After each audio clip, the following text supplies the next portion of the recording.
नमो अरहन्ताणं नमो सिद्धाणं नमो आयर्याणं नमो उवज्जायाणं नमो लोये सव्वसाहूणम्।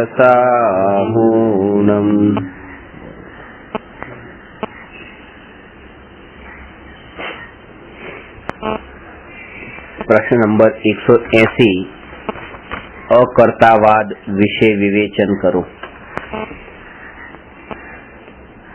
अकर्तावादनी चर्चामां प्रारंभमां ए बताव्युं के एक द्रव्य बीजा द्रव्यनुं कंई करी शकतुं नथी, एक गुण बीजा गुणनुं कंई करी शकतो नथी अने एक पर्याय बीजी पर्यायनुं कंई करी शकती नथी। અને એને સમજવા માટે ચાર અભાવ પર ચર્ચા કરી: પ્રાગભાવ, પ્રધ્વંસાભાવ, અન્યોન્યાભાવ અને અત્યંતાભાવ। પ્રાગભાવમાં વર્તમાન પર્યાયનો ભૂતકાળની પર્યાયમાં અભાવ છે। પ્રધ્વંસાભાવમાં વર્તમાન પર્યાયનો ભવિષ્યની પર્યાયમાં અભાવ છે। અન્યોન્યાભાવમાં एक पुद्गल द्रव्यनी वर्तमान पर्यायनो बीजा पुद्गल द्रव्यनी वर्तमान पर्यायमां अभाव छे।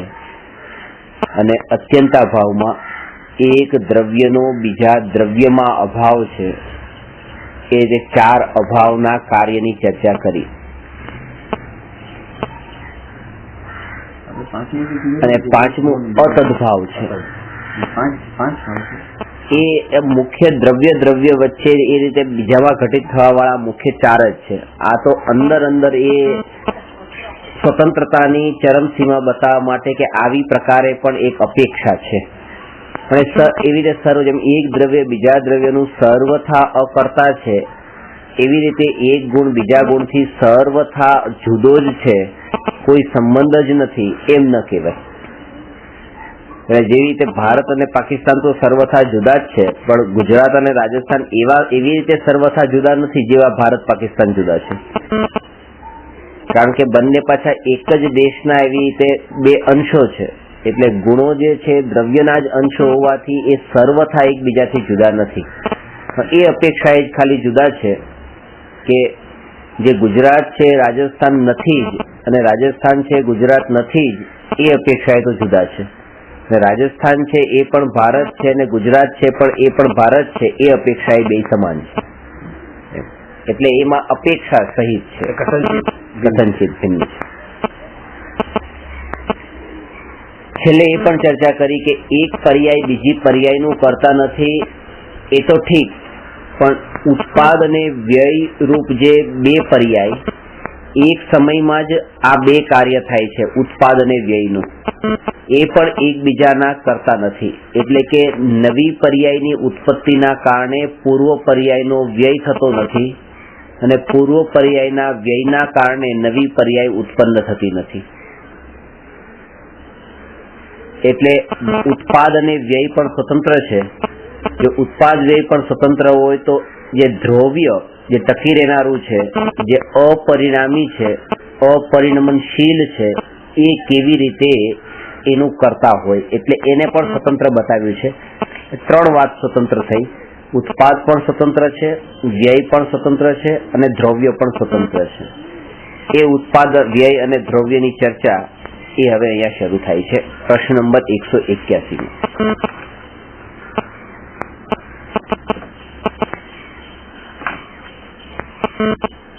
उत्पाद व्यय द्रव्यमां अनेकांतपणुं सिद्ध करो।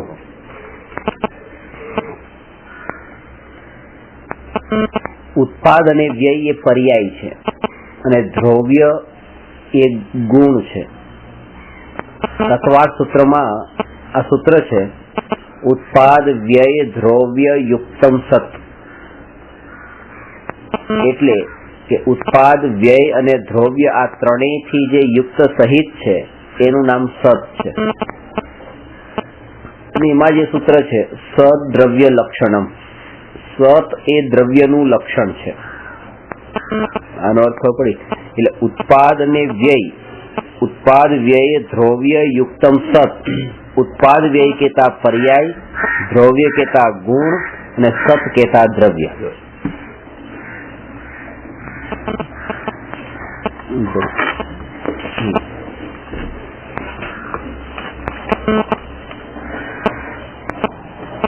उत्पाद व्यय द्रव्य युक्तम सत એટલે उत्पाद व्यय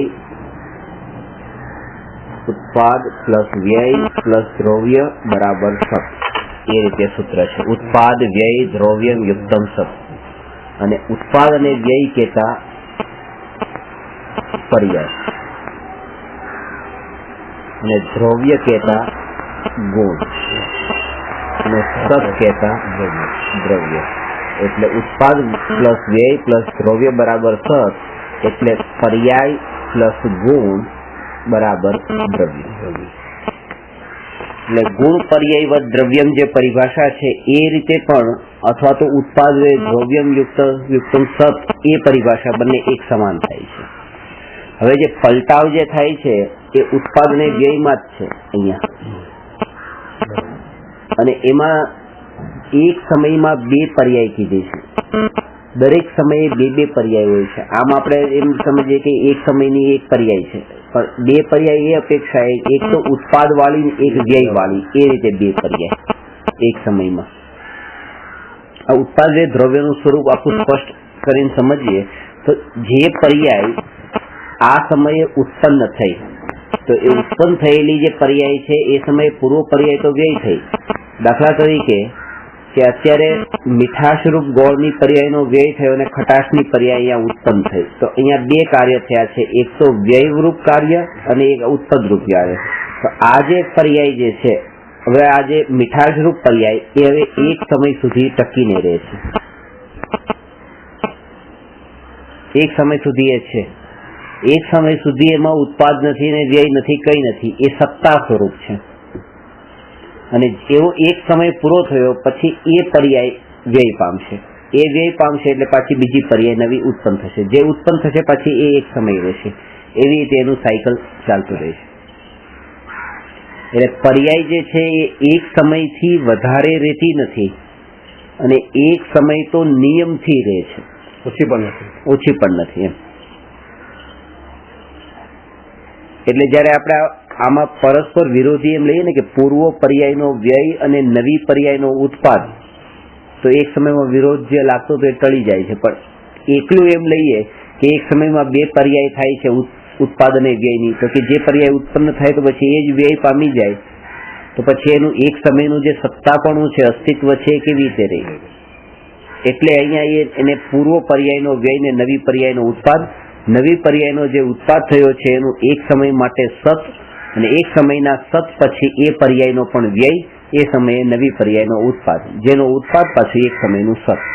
એવી રીતે પર્યાયનો અનાદિ અનંત પ્રવાહ ક્રમ આ રીતે ચાલે છે. સત એટલે અસ્તિત્વ, સત્તા. સત્ય સતનો મતલબ સાચું નહીં, સત એટલે એની હૈયાથી, એનું હોવાપણું. સત એટલે સત્તા. અને અહીંયા ખાસ વાત એ છે કે એ સત્તા સ્વરૂપ છે પણ બીજા સમયે એ અસત છે. અસત છે એટલે અસતનો અર્થ એમ નથી કે હવે એ છે જ નહીં. અસતનો અર્થ એ છે કે એ તિરોભૂત થઈ ગઈ છે. સમય સારમાં અને પ્રવચન સારમાં નાશ થવા કરતા તિરોભૂત અને આવિર્ભૂત શબ્દના પ્રયોગ થયા છે. કોઈ બી ઉત્પન્ન થયેલી એ નાશ નથી થતી, એ ઉત્પન્ન થયેલી છે એ પણ ઉત્પન્ન જ નથી થઈ, પાછી હતી જ, એ હતી જ. એટલે એમાં એવું છે કે જે પર્યાયો બધી આ ક્રમથી છે, આ સમયે આ પર્યાય અત્યારે આવિર્ભૂત છે, એને આવિર્ભૂત કહેવાય, પ્રગટ છે. અને આ બાકીની બધી પર્યાય જે ભૂતકાળની હતી એ બધી તિરોભૂત છે, ભવિષ્યની તિરોભૂત છે. એક સમય વીતતા આ પર્યાય તિરોભૂત થઈ જાય છે અને આ પર્યાય આવિર્ભૂત થાય છે. એક ધક્કા એક ખુલ્લી થાય, એક ધક્કા એક ખુલ્લી થાય, ધક્કા એક ખુલ્લી આવે, સ્ટેપ બાય સ્ટેપ ચાલ્યા કરે, સ્ટેપ બાય સ્ટેપ. એટલે એ સમયે માનો કે આ એક આંગળી છે, આંગળીમાં અહીંયા સાદો દોરો બાંધેલો છે આ વેઢામાં ચાંદીનો દોરો છે અને આ વેઢામાં સોનાનો છે, તો જયારે આને આપણે આમ ઢાંકેલું છે તો એ સમયે ચાંદીનો દોરો અને સોનાનો દોરો આંગળી સાથે એટલો જ દ્રઢતાથી બંધાયેલો છે જેટલો આ સાદો દોરો બંધાયેલો છે. એટલે એમ લેવાનું કે જેમ અત્યારે વર્તમાનમાં આપણા ઉપર કોઈ પ્રતિકૂળતા આવી, અનુકૂળતા આવી, તો એ વર્તમાન વિકલ્પોને જેમ આપણે ટાળી શકતા નથી, વિકલ્પ તો ઉઠી ગયા. હવે શું કે એ સમયે તો એ વિકલ્પ જે છે એ તો ત્યાં ઉદયમાં આવી જ ગયા છે. આવતા સમયનો વિકલ્પ, એના પછીનો વિકલ્પ, એના પછીનો વિકલ્પ, એ પણ એવી રીતે તે બંધાયેલો છે દ્રવ્ય સાથે, એટલે એને પણ ટાળી શકવું મારા હાથમાં નથી. બધી પર્યાય, અત્યારની ક્રોધની પર્યાય જે છે એ ક્રોધની પર્યાયને રોકવી મારા હાથમાં નથી, પણ કે આગલા સમયની, એના આગલા સમયની, ચોથા સમયની, પાંચમા સમયની, એ બધા વિકારને તો રોકવું ને. કે જેમ આ પર્યાય દ્રવ્ય સાથે બંધાયેલી છે એમ આગળની પર્યાયો પણ દ્રવ્ય સાથે એવી જ રીતે બંધાયેલી છે. એટલા માટે એને ખાલી ક્રમ પર્યાય નથી કીધું, ક્રમ વાળી પર્યાય નહીં, પણ ક્રમબદ્ધ પર્યાય કીધું છે. બદ્ધનો અર્થ બંધાયેલી. ક્રમથી તો છે, પણ ક્રમની સાથે સાથે ક્રમથી બંધાયેલી પણ છે. એ પર્યાયની સત્તા છે એટલે કેવડીનાનું જ્ઞાન થાય છે. સત્તામાં ના હોય તો જ્ઞાન. ક્રમનો અર્થ તો ખાલી એ છે કે ભાઈ તમે એક લાઈનમાં ઉભા છો, 10 જણા લાઈનમાં ઉભા છે, પહેલો, બીજો, ત્રીજો, ચોથો, તો એવી રીતે 10 જણા છે. હવે 5મા નંબરનો છે, 3જા નંબર ઉપર જાય, 3જા નંબરનો 5મા નંબર ઉપર આવી જાય, અને પાછા એ ક્રમમાં તો છે જ તે પાછા. એટલે અક્રમ તો ત્યારે કહેવાય કે એ લાઈનમાં, આ રીતે લાઈનમાં જે 10 જણા ઉભા છે તો એક આ બાજુ જતો રહે ને એક સાઈડમાં જતો રહે ને એક દૂર જતો રહે, તો એ ક્રમ ન કહેવાય. પણ ક્રમ તો એટલે સીધા રહેવું, એ ક્રમ છે. કારણ કે 5મો જે ત્રીજે આવી જાય છે, ત્રીજો 5મે આવી જાય છે, એ વખતે પણ ક્રમ તો રહે છે, પણ ક્રમબદ્ધ નથી રહેતું. ક્રમ એટલે ત્રીજાનું પછી ત્રીજે જ બંધાયેલું, કે ત્રીજાનું 5મે ન જવું. એટલે કે એ પર્યાય એટલે એ વ્યક્તિનું એ લાઈનમાંથી બહાર નીકળીને બીજે ક્યાંય તો ન જવું, પણ લાઈનમાંથી બહાર નીકળીને જે ક્રમે એ છે એ ક્રમથી પણ આગળ પાછળ ક્યાંય ન જવું.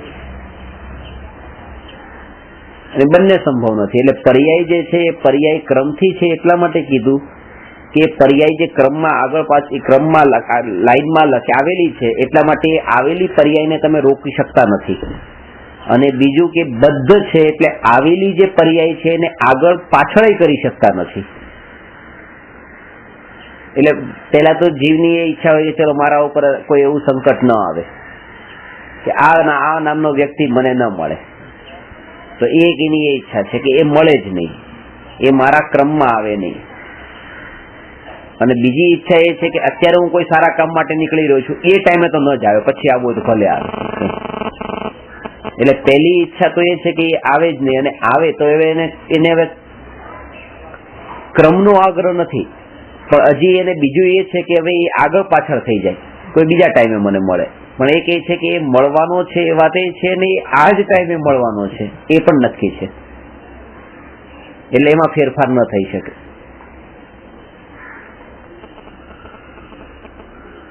આ ઉત્પાદવે અને દ્રવ્યથી ક્રમબદ્ધ પર્યાયની પણ સિદ્ધિ થાય છે. જે સમયે જે જ્ઞેય જણાવવાનો છે એ જ્ઞેય પણ નિશ્ચિત છે, અને એ જ્ઞેય જ્ઞાનમાં જણાવવાથી એ સમયે જે રાગ થવાનો છે એ રાગ પણ નિશ્ચિત છે, નક્કી છે એ પર્યાયમાં. એટલે એ વ્યક્તિ જણાવવાનો છે ને એના પ્રત્યે મને દ્વેષનો ભાવ થવાનો છે એ પણ નક્કી છે. આ બધું જ પર્યાયના અંદર ફિક્સ છે, ક્રમબદ્ધ છે. એટલા માટે જ કેવળી ભગવાન એને માત્ર જ્ઞાતાપણે જાણે છે. કર્તાપણાનો ભાવ કેમ નથી આવતો? કારણ કે બધું અનંત કાળનું એ રીતે જાણે છે. નષ્ટ કાંઈ થતું નથી, ખાલી તિરોભૂત થાય છે. તો કેવડીને જેનું એનું જ્ઞાન થાય તો એ તિરોભૂત છે, આવિર્ભૂત છે, એટલે થાય છે. બરાબર. અસ્તિત્વ જ ના હોય તો ક્યાંથી એમને જણાય? કેવી રીતે નષ્ટ થઈ ગયા તો ક્યાંથી? એનું સત્તા ભવિષ્યમાં છે ને ભૂતકાળમાં પણ છે. એ બધું એમને આમ ધકારી છે જોવાય ક્રમબદ્ધ. સર્વગીપણાનો પણ સિદ્ધિ કરે છે. વ્યય પામી જાય છે. એટલે વ્યય એટલે કે કોઈની અંદર ભળી જવું, વ્યતીત થઈ જાય છે. વ્યતીત થઈ જાય, નષ્ટ નથી. પણ બસ એક સમયનો વ્યય થતા, સમય વ્યતીત થતા એ પર્યાય પણ વ્યતીત થઈ જાય છે, પણ એનો અર્થ એમ નથી કે એનું અસ્તિત્વ જ એ કાળે નથી. એટલે માનો કે આજની તારીખે આ સમયે જે પર્યાય છે એ પર્યાય એ સમયે એની સાથે તો એ સમય સાથે એ પર્યાય તો અનંત કાળ સુધી પછી રહેવાની જ છે. એ સમયે સમય પણ ગયો અને પ્રયત્ન ગયો. હા, બંને સાથે અહીંયા આવી ગયા. અહીંયા તો છે જ. અહીંયા છે એ 24 તારીખ છે અને ગુરુવાર છે, તો 24 તારીખ ને ગુરુવાર, 24 તારીખ જતી રહેશે અને ગુરુવારે જતી રહેશે, ગુરુવારે જતો રહેશે, પણ 24 તારીખ ને ગુરુવારનો જે સંબંધ છે એ ક્યારેય નહીં જાય. એ તો પછી 10 વર્ષ પછી પણ 24 તારીખે, આજની 24 તારીખે ગુરુવાર જ એ બંધાયેલો છે એની સાથે.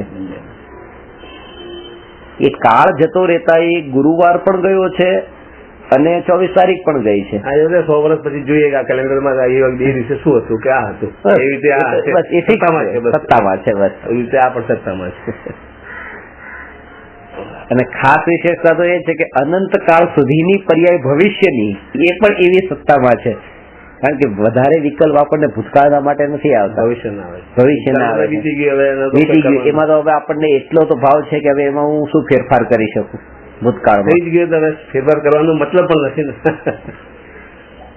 અરે ભૂતકાળમાં જે થયેલું છે એને ભવિષ્યના અંદર એવું ન થાય એના માટે એને પૂરા પ્રિકોશન કરે છે. અને એ ખોટા છે, કારણ કે એને જેને એવી શ્રદ્ધા છે કે ભૂતકાળમાં ફેરફાર થઈ શકતો નથી, ભવિષ્યમાં પણ ના થાય, વર્તમાન ના થાય. મારા એક મિત્ર હતા, એ કહેતા હતા કે ભૂતકાળ છે એને બદલી શકાતો નથી પણ ભૂલી શકાય છે. બરાબર છે, ભૂતકાળને બદલી નથી શકાતો. એવી જ રીતે ભવિષ્ય કાળ પણ બદલી શકાતો નથી અને ભવિષ્યકાળ બદલી શકાતો નથી, તેથી ભવિષ્યના વિકલ્પોથી બચી શકાય છે.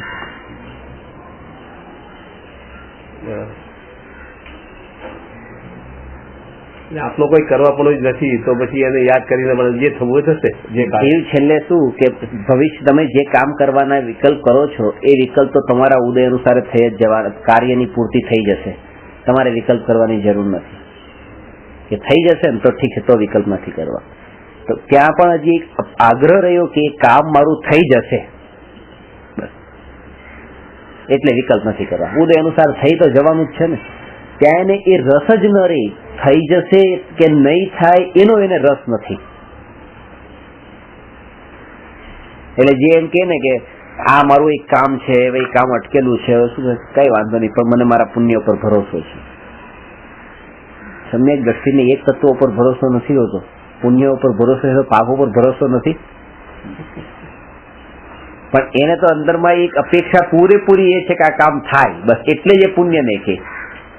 અને એને એ કે મને કર્મ ઉપર ભરોસો છે, પછી એ પુણ્ય ના હોય કે પાપ ના હોય, જે હશે એ એનું ફળ આપશે. ખાલી પુણ્ય પર ભરોસો નથી રાખવાનો. એટલે સાંત્વના આપે ને ત્યારે એ રીતે કે તમે તમારા પુણ્ય પર ભરોસો રાખો, બસ બીજા બધાને છોડો. અને પાપ ઉપર પણ એટલો જ ભરોસો રાખો કે જો એ ઉદયમાં હશે તો એ દુઃખી કરવાનું જ છે. કોન્ફિડન્સ વધી જાય અને ડર નીકળી જાય. પછી જે થવું થાય. અને પાપના માટે પણ એવા સરસ એવા ભાવ આવે કે આ પાપ પણ કેટલું સરસ એને કામ કર્યું કે એને એના સ્વભાવરૂપ કાર્ય, પાપે પાપરૂપ થઈને પણ પોતાનું કામ તો વ્યવસ્થિત પરફેક્ટ કર્યું. તો પાપના કર્મ પણ એવી રીતે કોઈ પોતાના સ્વભાવથી હટીને કામ નથી કરતા. ભલે કહેવાય છે પાપ, પણ એ પણ પાપ પણ પોતાનો ધર્મ નથી છોડતું, કારણ કે પાપનો ધર્મ છે. પાપના કર્મના ફળમાં પ્રતિકૂળતા મળે એ પાપનો ધર્મ છે. જયારે એક પાપી જીવ નહીં, પાપ પોતે જ જો ધર્મ કરી શકતો હોય તો પાપી જીવ પછી ધર્મ કેમ ન કરી શકે? ધર્મ એટલે સ્વભાવ થઈ ગયો. સ્વભાવ થઈ ગયો. ધર્મ નો મતલબ જ સ્વભાવ. એટલે પાપ જો ધર્મ કરી શકતું હોય તો પછી પાપી ધર્મ કેમ ન કરી શકે?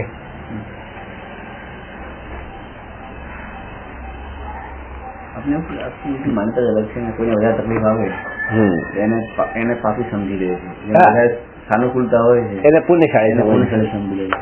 એ હોય છે આખું ઉલટું બાંધનારો પાપ ને હોય છે, પેલા પુણ્યશાળી ને પેલો પુણ્ય બાંધતો હોય, પ્રતિકૂળતામાં હોય, ધર્મ કરતો હોય, પૂજા ભક્તિ વ્રત બધું, અને એને જ વધારે આવે. પુણ્ય પ્રગતિ કરતો જ હોય ભાઈ કે આ તકલીફ આવવાની છે તો હવે કરું તો પાછી આગળ છપાવવાનું છે ને.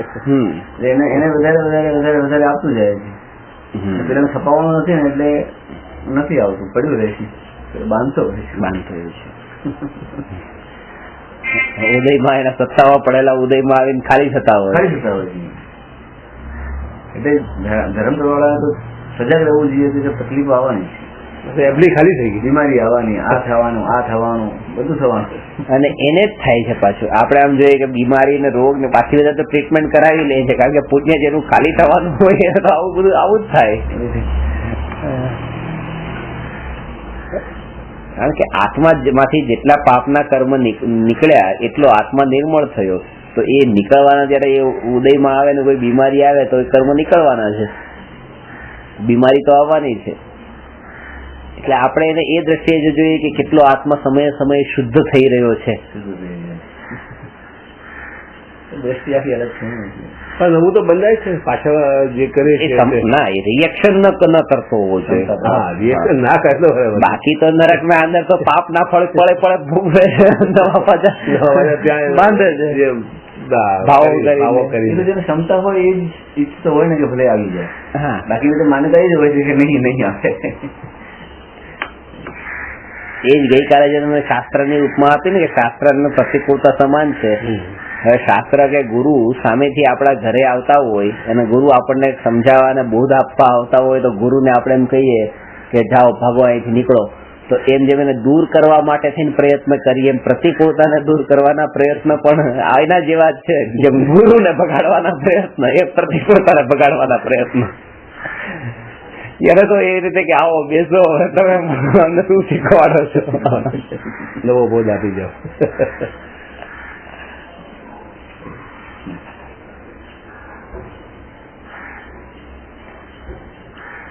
આ વિકલ્પ પણ ત્યાં સુધી જ આવે છે જ્યાં સુધી આ ઉત્પાદ બે વાળી દ્રષ્ટિ છે. ધ્રુવ્ય દ્રષ્ટિ જયારે થાય છે, ધ્રુવ ઉપર દ્રષ્ટિ જાય છે, પછી એને એ વિકલ્પ નથી આવતા. કારણ કે ધ્રુવના લક્ષ્ય તો નિર્વિકલ્પ દશા જ પ્રગટ થાય છે. વિકલ્પ તો પર્યાયના લક્ષ્ય થાય છે. પર્યાય વિકલ્પ કરાવતી નથી, પણ પર્યાયનું લક્ષ્ય જયારે કરે છે ત્યારે વિકલ્પ થાય છે. પર્યાય તો કેવળી ભગવાન માટે પણ એક નહીં અનંતાનંત પર્યાય જ્ઞાનમાં જણાય છે, પણ પર્યાયનું લક્ષ્ય નથી હોતું. મિથ્યા દ્રષ્ટિને એ પર્યાય જણાય છે અને પર્યાયનું લક્ષ્ય પણ છે, અને ધ્રુવતાની એને ખબર જ નથી. એટલા માટે એને જે દેખાણું એના અંદર જ એ પોતાપણું કરે છે.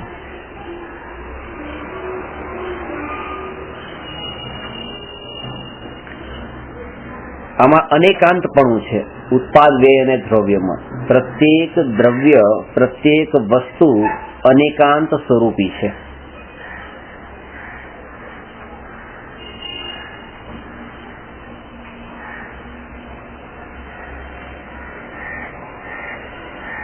આમાં અનેકાંત કેવી રીતે છે? ઉત્પાદ અને વ્યય એ બંનેમાં પરસ્પર વિરોધ છે કે અવિરોધ છે? પરસ્પર વિરોધ છે. લક્ષણથી વિરોધ છે, કાર્યથી વિરોધ છે. એકનું કાર્ય છે ઉત્પન્ન થવું અને એકનું કાર્ય છે વ્યય થવું. એટલે બંનેમાં પરસ્પર કાર્યથી વિરોધ છે. ઉત્પન્ન કરવા વાળી પર્યાયનું કાર્ય ઉત્પન્ન કરવાનું છે ને એકનું કામ નષ્ટ કરવાનું છે. તો ઉત્પાદ અને વ્યય એ વિરોધી છે. એક સમયમાં જે બે પર્યાય, એક પર્યાય નષ્ટ થઈને એક પર્યાય ઉત્પન્ન થઈ, તો એકનું નષ્ટ થવાનું કામ ને એકનું ઉત્પન્ન થવાનું કામ આ વિરોધી કામ છે. દ્રવ્ય જે છે એ દ્રવ્ય એકલો જ છે, એના અંદર કોઈ બે પ્રતિપક્ષી કોઈ નથી, એટલા માટે એ અવિરોધી છે.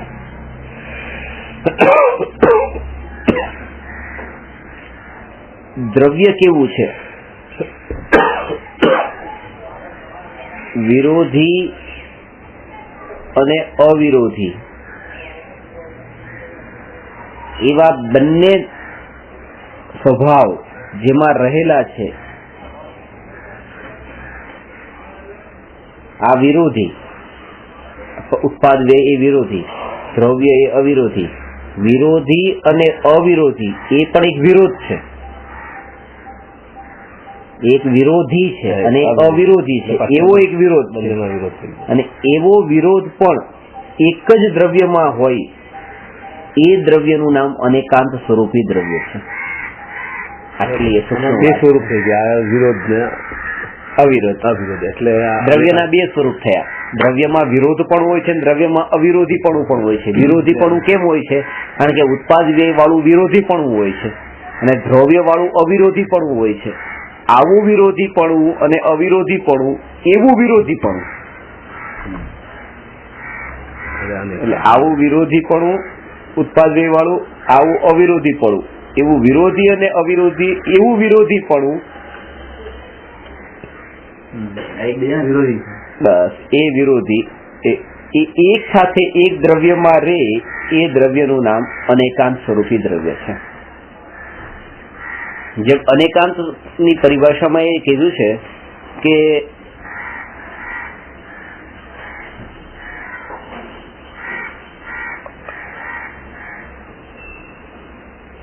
પરસ્પર વિરોધી દ્રવ્ય, પરસ્પર વિરોધી લક્ષણો ધર્મો એક જ દ્રવ્યના અંદર હોવા એ દ્રવ્યના અંદર એ દ્રવ્ય અનેકાંત સ્વરૂપી છે. એટલે કે નિત્ય અનિત્ય, શુદ્ધ અશુદ્ધ, એક અનેક, ધ્રુવ અધ્રુવ આવા પરસ્પર વિરોધી ધર્મોનું એક સાથે એક જ દ્રવ્યમાં રહેવું, વિરોધીપણું એક સાથે એક જ દ્રવ્યમાં રહેવું, અને જે દ્રવ્યમાં આવું વિરોધીપણું હોય એક સમયમાં એક સાથે કોઈ પણ પ્રકારના વિરોધ વગર, પાછું એમ વિરોધીપણું રહે પણ વિરોધ વગર, એ દ્રવ્ય અનેકાંત સ્વરૂપી દ્રવ્ય કહેવાય. અને જગતના પ્રત્યેક દ્રવ્ય અનેકાંત સ્વરૂપી છે. કારણ કે દરેક દ્રવ્ય, એક પણ દ્રવ્ય એવું નથી કે જેમાં વિરોધી લક્ષણો જોવા ન મળતા હોય. આ પેન છે, આમાં પણ આ જ પર્યાય છે, ગુણ છે, ગુણ અને પર્યાયનો સમૂહ. આ સ્પર્શ રસ ગંધ વર્ણના ગુણો અને આ કાળાપણું ને આ કડકપણું ને એ બધી એની પર્યાય. તો એ રીતે ગુણ અને પર્યાય બંને છે આ પેનમાં. ગુણ પણ છે અને પર્યાય પણ છે, અને પર્યાય વિરોધી છે, ગુણ અવિરોધી છે. બીજી રીતે વાત કરીએ તો ગુણ છે એ નિત્ય છે, પર્યાય અનિત્ય છે. આવું નિત્યપણું અને અનિત્યપણું એક સાથે પેનમાં છે અત્યારે, અને એ અપેક્ષા એ પેન અનેકાંત સ્વરૂપી છે. તો ત્યાં એકબીજાનું વિરોધી થઈ ગયું. નિત્યપણું છે એનું અનિત્યપણું પણ છે. નિત્ય અને અનિત્ય બંને પરસ્પર વિરોધી છે. પરસ્પર વિરોધી. હા, અને એ વિરોધીપણું પાછું એક સાથે જ તે એક દ્રવ્યમાં રહે છે, નિર્વિરોધ રૂપે. પાછું એવું નથી કે એ વિરોધ અહીંયા, એટલે એક જ દ્રવ્યમાં પરસ્પર વિરોધી એવા બે લક્ષણો એક સાથે રહેતા હોય, સમય ભેદ પણ નથી. જ્યાં સુધી, એટલે નિત્ય છે અને અનિત્ય છે આટલી વાત જ્યાં સુધી કીધી કે આ પેન નિત્ય પણ છે અને અનિત્ય પણ છે, તો વિરોધ લાગે છે. પણ જ્યારે એ વિરોધને ટાળવો હોય, એ વિરોધ કેમ ટળી જાય છે? અનેકાંત સ્વરૂપમાં આ વિરોધ કેમ નડતો કેમ નથી? તો એનું કારણ એ છે, કારણ કે એમાં એક માને એમ માને કે નિત્ય છે ને અનિત્ય છે તો વિરોધ જ લાગશે. અને એક ખુલાસો કરી દેવામાં આવે કે આ પેન દ્રવ્ય અપેક્ષાએ નિત્ય છે અને પર્યાય અપેક્ષાએ અનિત્ય છે, તો એ વિરોધ ટળી જાય છે. જ્યાં સુધી ખુલાસો નથી કરવામાં આવતો ત્યાં સુધી વિરોધ જ થાય છે. એટલા માટે ખુલાસો કરી દો. ને પાછું એમાં પણ વિરોધ નથી કે જે અનિત્ય છે અનિત્ય છે ને નિત્ય છે નિત્ય છે. એ તો નિત્ય, એ તો એ જ છે. એટલે એમાં પણ પાછો વિરોધ નથી કે જે છે એ છે જ એમ. એટલે કે જે નિત્ય છે એ નિત્ય છે. એ નિત્ય છે, અનિત્ય અનિત્ય છે. પણ એમ કીધું કે આ વ્યક્તિ છે એ માતા પણ છે ને પુત્રી પણ છે, તો વિરોધ થયો. એ વિરોધ નો વિરોધ નથી એમ. હા, એ વિરોધ નો વિરોધ નથી. વિરોધ નો વિરોધ નથી. એ અપેક્ષા ક્લિયર કરી દઈએ કે ભાઈ આ એની પત્ની છે અને છોકરી, ત્યાં પછી વિરોધ નથી. એ અપેક્ષા ક્લિયર કર્યા પછી ભલે વિરોધ હતો તો પણ પછી વિરોધ નથી. એટલે અનેકાંત એટલે દરેક પડકારને ખુલ્લું કરવું એટલે અનેકાંત. બધા પડકારને ખુલ્લા કરવાના એનો એક જ વસ્તુમાં જે અનેક પડખાઓ છે એ અનેક પડખાઓનું હોવું, ખુલ્લા કરવા કઈ નહીં, કઈ કરવાની જરૂર નથી, હોવું એ અનેકાંત અનેકાંત છે. અને પછી તમે એને કહો કે આ આમ છે ને આ આમ છે ને આ અપેક્ષા એ આમ છે ને, એ બધાનું નામ તો સ્યાદવાદ છે, અનેકાંત નહીં. સ્યાદ એટલે કથનચિત, વાદ એટલે કહેવું. કહેવાનું કામ તો સ્યાદવાદનું છે, અનેકાંતનું કામ તો હોવાનું છે. સમજી ગયો તો દ્રવ્ય સમજાઈ ગયું, વસ્તુ સમજાઈ ગઈ. સ્યાદવાદ થી તો કથન થાય છે, કથન થાય કથન શૈલી શાદવાદમાં છે. વસ્તુ સ્વરૂપનું એ છે હોવાપણામાં.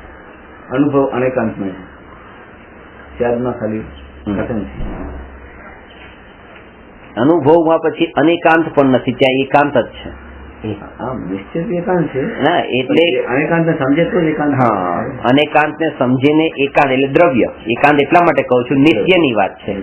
પર્યાયનો પછી ત્યાં અનુભવ નથી, એટલા માટે ત્યાં પછી અનેકાંતનો અનુભવ નથી. અનેકાંતનો અનુભવ ક્યારે કહેવાય કે પર્યાયનો ને દ્રવ્યનો બેયનો અનુભવ થાય.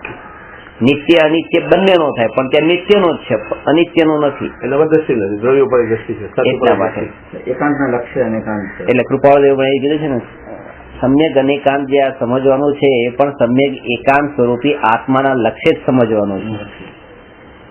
લક્ષ્ય તો જોઈએ તો જ તમે ઘટિત કરી શકો. એ ઘટી જાય તો અને એને પળે પળે માપતો રહે કે પછી આ જે અત્યારે આ કાર્ય ચાલી રહ્યું છે, આ લક્ષ્ય થી વિમુખ કરી રહ્યું છે કે લક્ષ્ય તરફ લઈ જઈ રહ્યું છે, એ પોતે એને ચકાસતો રહે. અત્યારે માનો આ સ્વાધ્યાય કરીએ છીએ, સ્વાધ્યાય કરીને પરિણામ જેટલા નિર્મળ થાય છે, જેટલું જ્ઞાનનું પડખું ખુલે છે, જેટલી પરિણતિ નિર્મળ થાય છે, તો હવે એ થાય છે કે મલિન થાય છે એ માપતું રહેવું. અને જ્ઞાયકથી પોતે નજીક જઈ રહ્યો છે કે દૂર જઈ રહ્યો છે. જો આ સમયે આ ન કરે તો એ બીજા એની પાસે કયા વિકલ્પો હતા, અને એ વિકલ્પોના અંદર ગયો હોત તો ત્યાં એ કેવા પ્રકારે પાપ કરતા હોત કે તો એ રીતે પોતે જ્ઞાયકથી જો ત્યારે આત્મસાધના અને ધ્યાનની દશાના અંદર રહીને પોતે સ્થિર રહેવાનું હોત તો પછી આ મારા માટે પછી બાધક છે. આ બાધક છે. એના માટે એકવાર ચિંતન આવેલું ત્યારે લખેલું કે કમાવાની દ્રષ્ટિએ દુકાન સજાવવાની શરૂઆત કરી અને પછી દુકાન સજાવવામાં જ રહી ગયા. કમાણી કરી એ લક્ષ્ય નીકળી ગયું, પછી કમાવાનું લક્ષ્ય નીકળી ગયું, સજાવવાનું લક્ષ્ય થઈ ગયું, જિંદગી પૂરી થઈ ગઈ. સાચી વાત છે.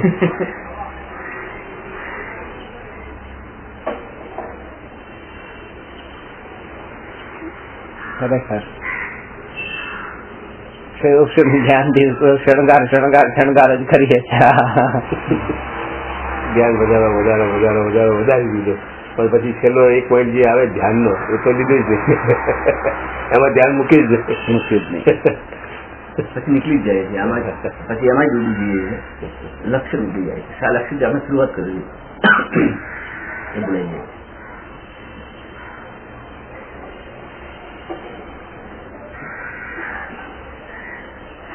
વસ્તુમાં અનેકાંત સ્વરૂપ જે છે એ એક સમયમાં એક સાથે રહી શકે છે, પરસ્પર વિરોધી. કથનમાં એક સાથે આવી શકતું નથી.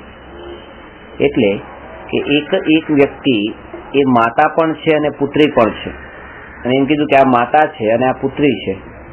એનો ખુલાસો એ રીતે કર્યો, આ માતાની પુત્રી છે અને પુત્રીની માતા છે.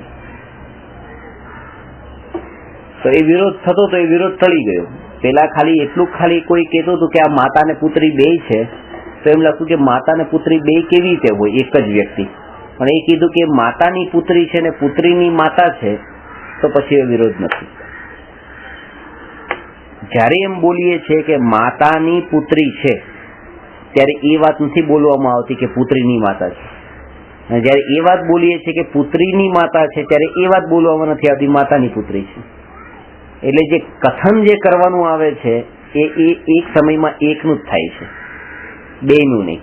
પણ હોવાપણું છે એ બંને એક સાથે જ છે. એને એટલે એ હોવાપણું એ માતા પણ છે ને પુત્રી પણ છે એવું હોવું એ અનેકાંત સ્વરૂપ એક જ સમયમાં હોય છે, અને સ્યાદવાદમાં ક્રમે ક્રમે આવે છે.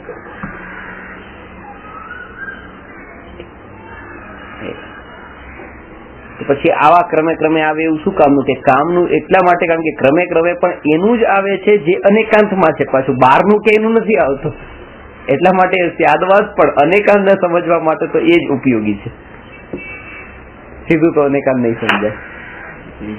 આત્મામાં અનંત ગુણો છે, એક સમય જ છે, પણ કહેવા માટે તો સમય ભેદ છે, પછી સમય લાગશે. સમય લાગે.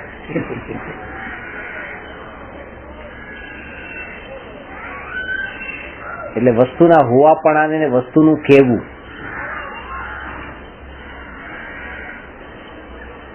આપણે અનેકાંતનો પાઠ થયો છે કે નથી થયો? એક આગળ પ્રશ્ન આવશે અનેકાંતની. અનેકાંતનું આખું પ્રકરણ જ આવશે.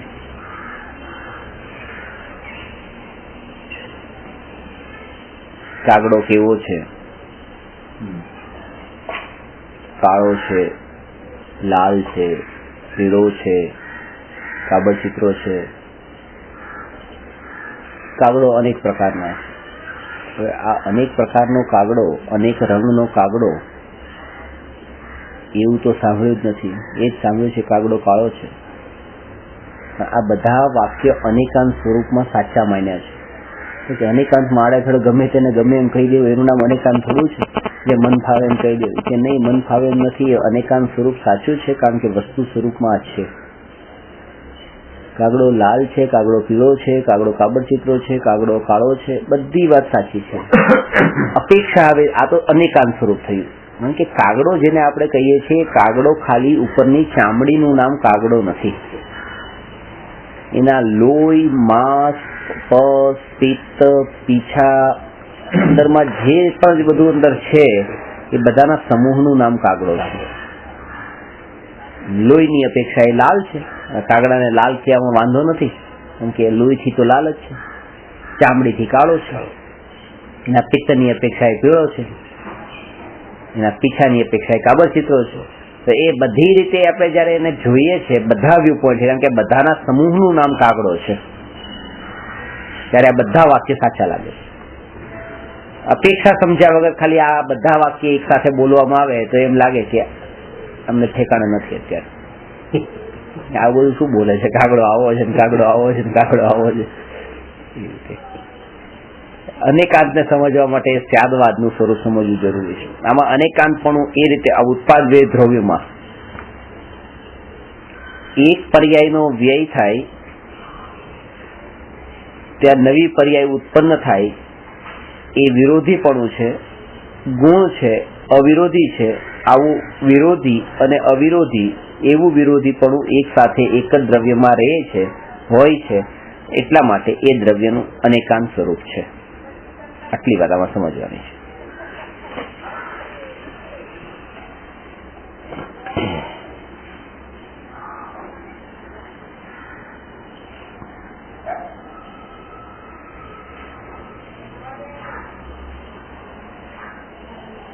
પ્રશ્ન નંબર 182. કેવળી તથા છદ્મસ્તના ઉપયોગમાં શું ફરક હોય છે?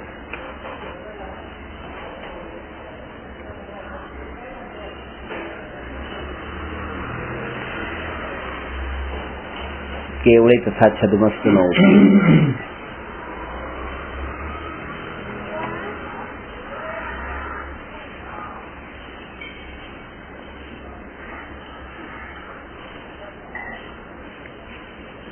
અહીંયા જ્ઞાનોપયોગ અને દર્શનોપયોગની મુખ્યતાથી કથન છે.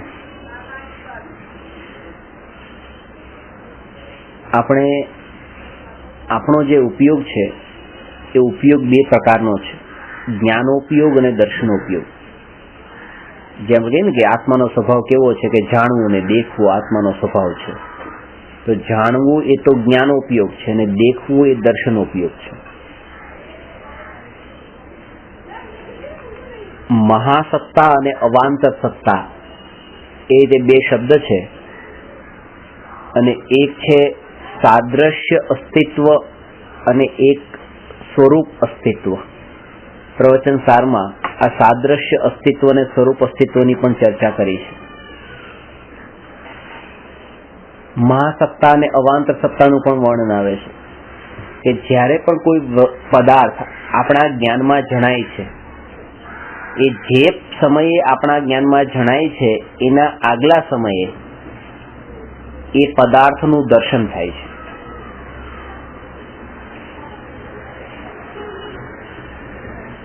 એટલે કે એનો સામાન્ય પ્રતિભાસ થાય છે. સામાન્ય પ્રતિભાસનું નામ દર્શન અને વિશેષ પ્રતિભાસનું નામ જ્ઞાન. દર્શનનો મતલબ શું? દર્શનનો મતલબ દેખવું, એટલે આંખેથી જે દેખવું એ નહીં, એનું નામ દેખવું છે જ નહીં. પાંચેય ઇન્દ્રિયોના માધ્યમથી દેખવું થાય છે અને મનના માધ્યમથી પણ દેખવું થાય છે.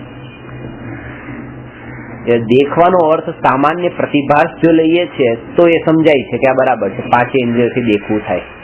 કેવી રીતે? કે ગરમ અત્યારે આંખ બંધ છે, ગરમ પાણીમાં હાથ લાગતા ત્યાં ગરમનું જ્ઞાન થયું કે આ ગરમ છે. તો જે સમયે ગરમનું જ્ઞાન થાય છે એના એક સમય પહેલા એ ગરમ છે એનું દર્શન થાય છે, સામાન્ય પ્રતિભાસ થાય છે. અને એ સામાન્ય પ્રતિભાસ નિયમ છે કે જેનું પણ જે પદાર્થનું આપણને જ્ઞાન થાય તે પદાર્થનું સામાન્ય પ્રતિભાસ એના આગલા સમયે થાય છે. એ સમયે એનો સામાન્ય પ્રતિભાસ થાય છે, ત્યાં ગરમ છે, પછી જ્ઞાન થાય છે. તો એ જે સામાન્ય પ્રતિભાસ થયો એ સામાન્ય પ્રતિભાસમાં આંખની જરૂર નથી પડી, તો એ સામાન્ય પ્રતિભાસને દર્શન કહેવાય. સામાન્ય પ્રતિભાસનું નામ જ દર્શન છે, જોવાનું નામ દર્શન નથી, આંખથી જોવાનું. એટલા માટે શાસ્ત્રમાં બે ભેદ બતાવ્યા છે દર્શનના. આપણી ભૂમિકાના અંદર ચક્ષુ દર્શન ને અચક્ષુ દર્શન. તમે જો નામ સાંભળ્યા હોય તો એવી રીતે દર્શન ગુણની પર્યાય અને શ્રદ્ધા ગુણ કેવળ આ ચાર દર્શન છે. એ ચક્ષુ દર્શન એટલે કે ચક્ષુ ઇન્દ્રિયના નિમિત્તથી જે જ્ઞાન થાય એના પેલા જે તમને સામાન્ય પ્રતિભાસ થાય એનું નામ છે ચક્ષુ દર્શન. અને ચક્ષુ ઇન્દ્રિય સિવાયની બાકીની ચાર ઇન્દ્રિય,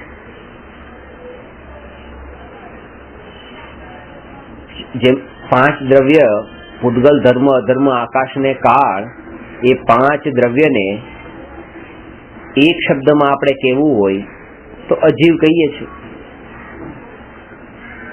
એવી જ રીતે ચક્ષુ સિવાયની બાકીની ચાર ઇન્દ્રિય અને મન ને એક શબ્દમાં કહેવું હોય તો એને કહેવાય અચક્ષુ.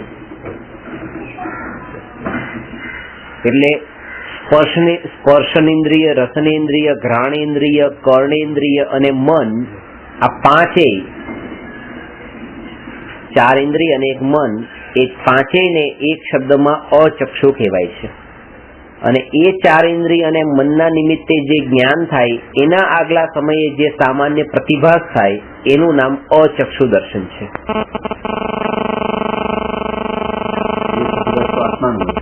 એ પ્રતિભાસ આત્માની ચેતના છે. એ ચેતના નામનો જે આત્માનો ગુણ છે એની જ અહીંયા વાત છે, ચૈતન્ય ગુણ. એટલા માટે કારણ કે આવી રીતે આપણે ખંડ રૂપ થાય છે, આપણે ભેદ પડે છે કે કોઈ પણ વસ્તુ આપણા જ્ઞાનમાં જણાય છે ત્યારે એ તરત જ જે સમયે આપણો ઉપયોગ એના તરફ જાય છે ત્યારે જ નથી જણાતી. એ પહેલા તો એનો સામાન્ય પ્રતિભાસ થાય છે ને પછી એ બીજા સમયે જણાય છે. પેલા દર્શન થાય છે ને પછી એનું જ્ઞાન થાય છે. કેવળી ભગવાનને એના સામાન્ય પ્રતિભાસ અને વિશેષ પ્રતિભાસ આ બંને એક સમયમાં થાય છે. આ અંતર બતાવવા માટે આ વાત કરી કે ત્યાં જેમ અત્યારે મને કોઈ પણ વસ્તુનું જ્ઞાન થાય છે એના પેલા દર્શન થાય, પછી જ્ઞાન થાય, પાછું દર્શન થાય, પાછું જ્ઞાન થાય, તો એવી રીતે જ્ઞાન દર્શનમાં આવી રીતે ક્રમે ભેદ પડે છે. કેવળી ભગવાનને દર્શન ને જ્ઞાનનો એવો ભેદ પડતો નથી, જ્ઞાન દર્શનનો એવો ભેદ પડતો નથી, અને એક સમયમાં જ થાય છે.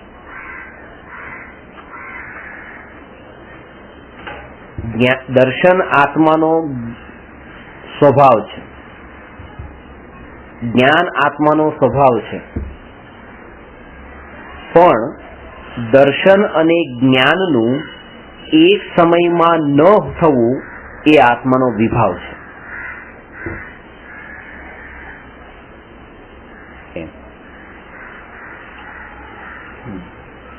પેલા દર્શન થાય ને પછી જ્ઞાન થાય એટલે સમય ભેદ પડ્યો ને. એક સમયમાં બેનું ન થવું એ આત્માનો વિભાવ થયો.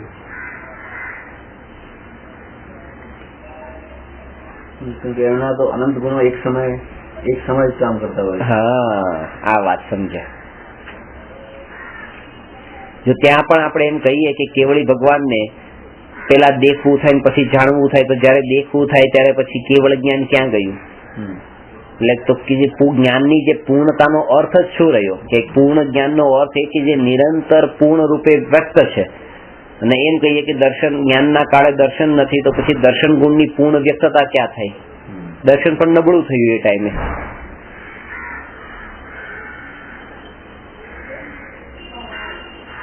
એટલે આટલી આ સિદ્ધાંતને આ દ્રઢ રૂપે આ રીતે સમજવો કે કેવળી જ્યાં પૂર્ણ પર્યાય જે પ્રગટ થઈ ગયું હોય, પૂર્ણ શુદ્ધ પર્યાય પ્રગટ થઈ ગયું હોય, એ પૂર્ણ શુદ્ધ પર્યાય પ્રગટ થયા પછી આવા બે ભેદ રહેતા જ નથી. ત્યાં તો અનંતે અનંત ગુણોની શુદ્ધ પર્યાય, પરિપૂર્ણ શુદ્ધ પર્યાય એક સમયમાં એક સાથે વ્યક્ત છે.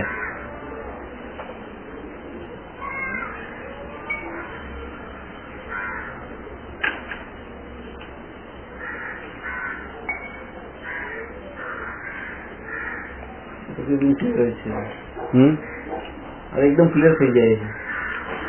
પ્રતિ સમયે દરેક ગુણો વ્યક્ત હોય છે, તો એ દર્શન ને કેવું જ્ઞાન એક સાથે જ હોય છે. તેમ છતાંય કોઈ દર્શન એમ માને છે કે જ્ઞાન પેલા થાય, જ્ઞાન પછી થાય ને દર્શન પેલા થાય, ભગવાનને પણ.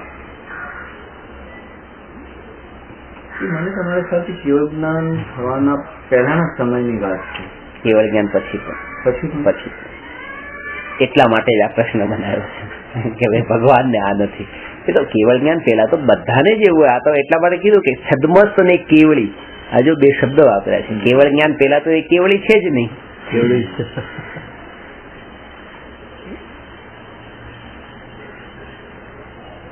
એ કેવળી છે એ પણ આપણે કહીએ એ પણ બધો વ્યવહાર છે. તીર્થંકર કહીએ છીએ એ પણ બધો વ્યવહાર છે. એટલે ચીજ બે પ્રકાર થાય, એક કેવલી ને એક છદ્મસ્ત. જ્ઞાનની દશામાં છદ્મસ્ત અને કેવળી. છદ્મસ્ત નો અર્થ તો એ જ છે કે આપણે પેલા વાત આવી છે ને કે જે કેવળ જ્ઞાન નથી એ બધા છદ્મસ્ત.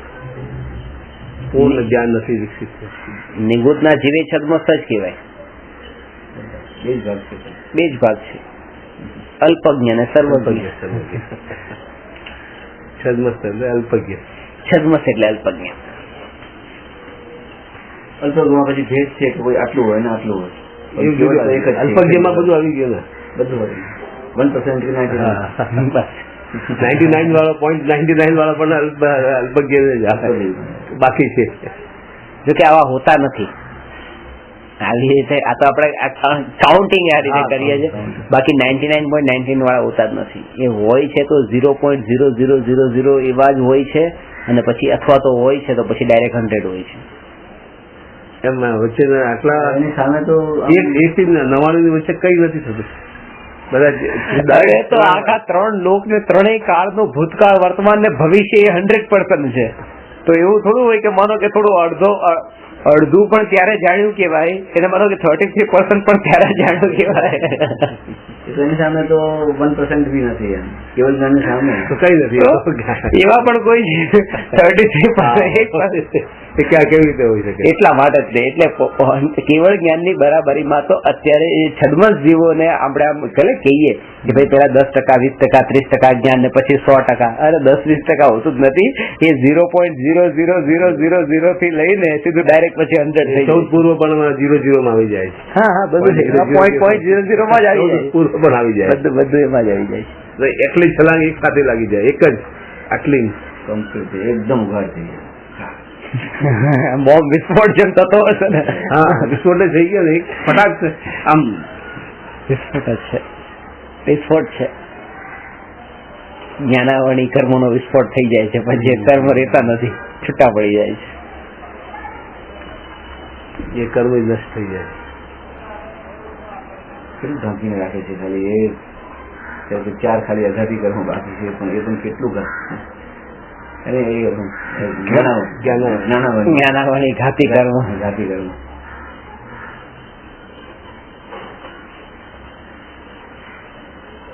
એવામાં સૂક્ષ્મ લોભ જ બાકી રાખે છે ખાલી બધાને ઢાંકી રાખવાનું કાર્ય. સૂક્ષ્મ લોક છેલ્લે રહી. મોહ રે કે રાગ રે? અરે આ લોભ રે.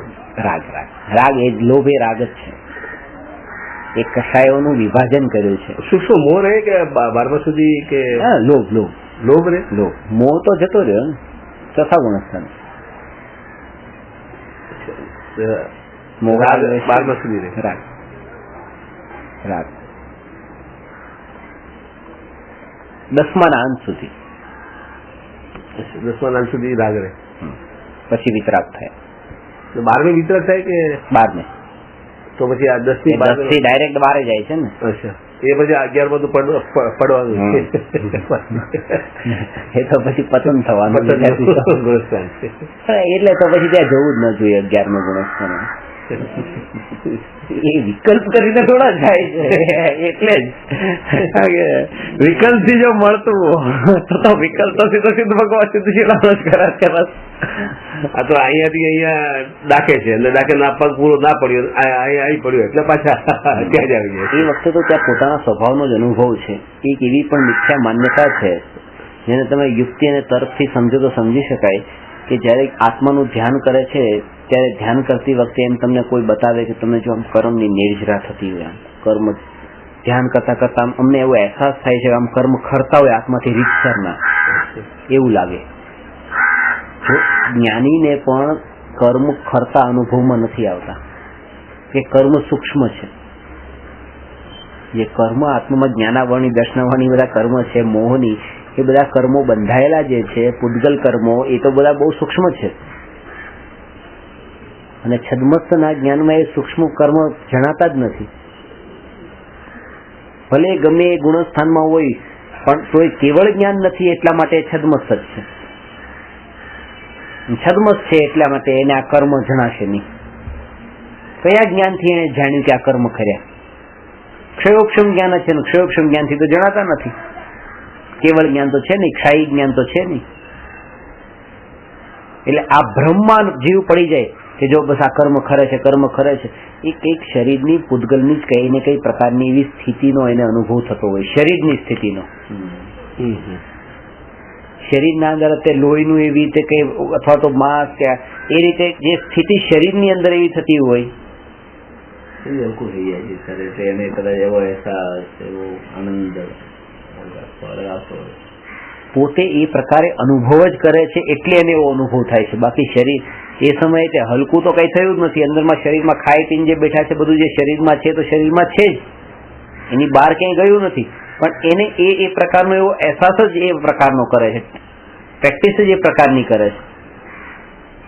સંબોધન જેવું થઈ ગયું. સંબોધન કે તમે હલકા થઈ ગયા કે હવે એકદમ હવામાં ઉડો છો, તો એ જીવ વિચાર કરે કે હું ઉડું છું. બાકી એ રીતે જેને વિચારોમાં ઉડે છે. વિચારોમાં હું ત્યાં પહોંચી ગયો ને આ જોઉં છું તે જોઉં છું. ખરેખર એનું ધ્યાન ત્યારે આત્મામાં નથી, ત્યારે શરીરમાં છે. એ થઈ ગયું. અને નિર્જરા તો આત્મા તરફ દ્રષ્ટિ હોય તો થાય. આમ કર્મ ઉપર દ્રષ્ટિ ગઈ તો પછી આત્મા ઉપર દ્રષ્ટિ ક્યાં રહી છે? કર્મ ખરા એવું ખબર પડી તો ઉપયોગ તો એક સમયમાં એક જગ્યાએ જ રહી. ઉપયોગ આત્માનું ધ્યાન આત્માનું કરતા હતા કે કર્મનું કરતા હતા? અંતર્ગત સુધી ટકી ગયા, છૂટી ગયું. કર્મ તરફ ઉપયોગ ગયો ત્યાં જ ધ્યાન છૂટી ગયું. એટલે કર્મની નિર્જરા પણ જેને કર્મની નિર્જરા થાય છે એને અનુભવમાં આવતી નથી. અને જેને એવી અનુભવમાં આવતી હોય એને નિર્જરાનો આભાસ થઈ રહ્યો છે એને તો કઈ સમ્યક દર્શન નહીં પ્રગટ્યું. તો એ જે મત માને છે તો એમને કેમ સમજાવું કે આવી એકદમ ખુલ્લું છે ને? આ તો અમે કારણ કે કર્મને સૂક્ષ્મ માન્યા નથી, કેવળ જ્ઞાનનો સ્વીકાર કર્યો નથી. છે બૌદ્ધ મતમાં જ છે. આવું હતું. બૌદ્ધો તો ઓછા જ્ઞાની નહોતા ને, તો એ પણ તો અટકી ગયા. હા તો નહીં જે બળ્યા પડ્યા મત પડ્યા એટલે ઓછા જ્ઞાની થોડી હતા. કેટલા પડખા એને ક્લિયર હશે, આપણે તો કઈ નથી ક્લિયર, તો અટકી ગયા. કૃષ્ણ જેવા કૃષ્ણ અટકી ગયા. એ સમ્યક દ્રષ્ટિ તો ના થાય ને બૌદ્ધ સમ્યક દ્રષ્ટિ જેવી તો નહીં હશે ને.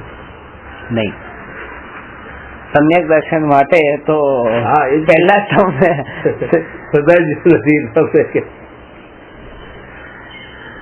સાચા દેવ ગુરુ ને ધર્મ શાસ્ત્ર આ બધી આ શ્રદ્ધા તો પહેલા જ જોઈએ. સ્વર્ગ પુણ્ય, પ્રબલ પુણ્ય, આમ કહી બસ, શકીએ બસ. પ્રબલ પુણ્ય કે હજારો ની જે કરુણા દ્રષ્ટિ અમે દયા દ્રષ્ટિ રહીએ છીએ પેલા. આ લોકો જીસસ ક્રાઇસ્ટ ને ભગવાનના તરીકે માને એ પણ એક નોર્મલ વ્યક્તિ જ હતા, પણ એને ભગવાનનો અવતાર માની લીધો કે ભગવાનનું રૂપ છે.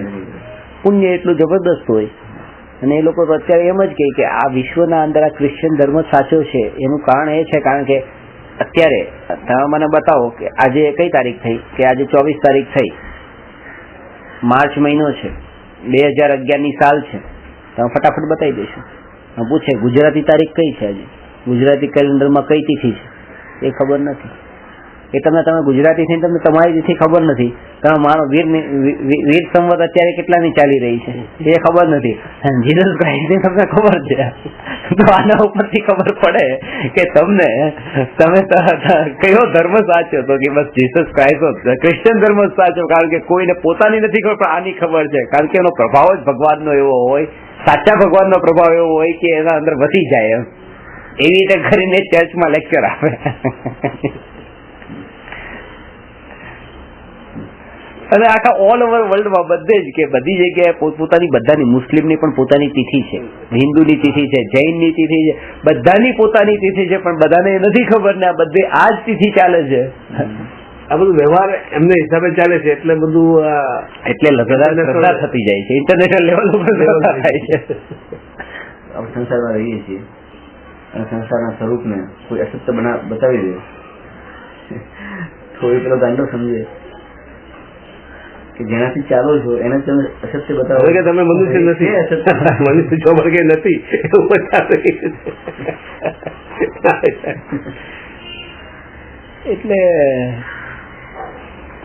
એટલે બહુ સંખ્યાને તો સત્ય માની લેવું આ જ્ઞાન જ છે.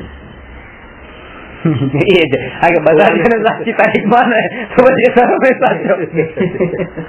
એ તો બહુ મોટું અજ્ઞાન છે, મોટું અજ્ઞાન છે. એટલે તમે સંસારમાં રહો છો એને માનતા નથી, હું નથી માનતો. હવે કોઈને કહીએ તો કે આ તમે આવી રીતે બધા લોકો પાડે છે ને આટલા બધા લોકો આમાં છે, એ બધા ખોટા. આટલા આચાર્ય છે, આટલા એ પેલા છે, એ એમને કઈ જાણી નહીં કે તમે જાણી લીધું. એ જ આવે આટલા બધા તો આમ કરે છે, આટલા બધા આમ કરે છે, તો આ ધર્મ તમે કહો છો એ ધર્મ બીજું. એટલે એમ કે ક્રિયા કરીને લોકો ધર્મ માનતા હોય ને તમે આ નવો ધર્મ ક્યાંથી લઈ ખરેખર એ નવો ધર્મ કે ખરેખર આ જૂનો ધર્મ છે. મને છે ને વિનોદભાઈ એક પ્રશ્ન પૂછ્યો હતો કે મને કે આ ક્રિયા કે આવી ક્યાંથી, કે પણ આ જો ક્રિયા બધી ધર્મ નથી તો ક્રિયાકાંડ આવ્યા ક્યાંથી? મેં કહ્યું ક્રિયાકાંડ આવ્યા ક્યાંથી એમ નહીં પૂછો, ભાવ અને ક્રિયા પેલા બે હતું, આ ભાવ ક્યાં જતા રહ્યા એમ પૂછો. ક્રિયા આવી નથી, ક્રિયા તો પેલા પણ હતી, એની જગ્યાએ જ નવી ક્યાં આવી છે. એ જગ્યાએ સરસ સાંભળવા મળે કે આપણે જે ક્રિયા કહીએ છીએ ક્રિયા નથી કરી, ક્રિયા વગરનો તો કોઈ હોય જ નથી. જે મનોયોગની જે ક્રિયાની વાત કરેલી કઈ ક્રિયામાં પડતી નથી. ધ્યાન પણ એક ક્રિયા છે, ક્રિયા તો બધા છે, જ્ઞાન પણ ક્રિયા છે, જાણવું ક્રિયા છે. અક્રિયા ક્યાં થઈ? ટુ નો એક વર્બ થઈ ગયો ને, વર્બ એટલે ક્રિયાપદ થઈ ગયું.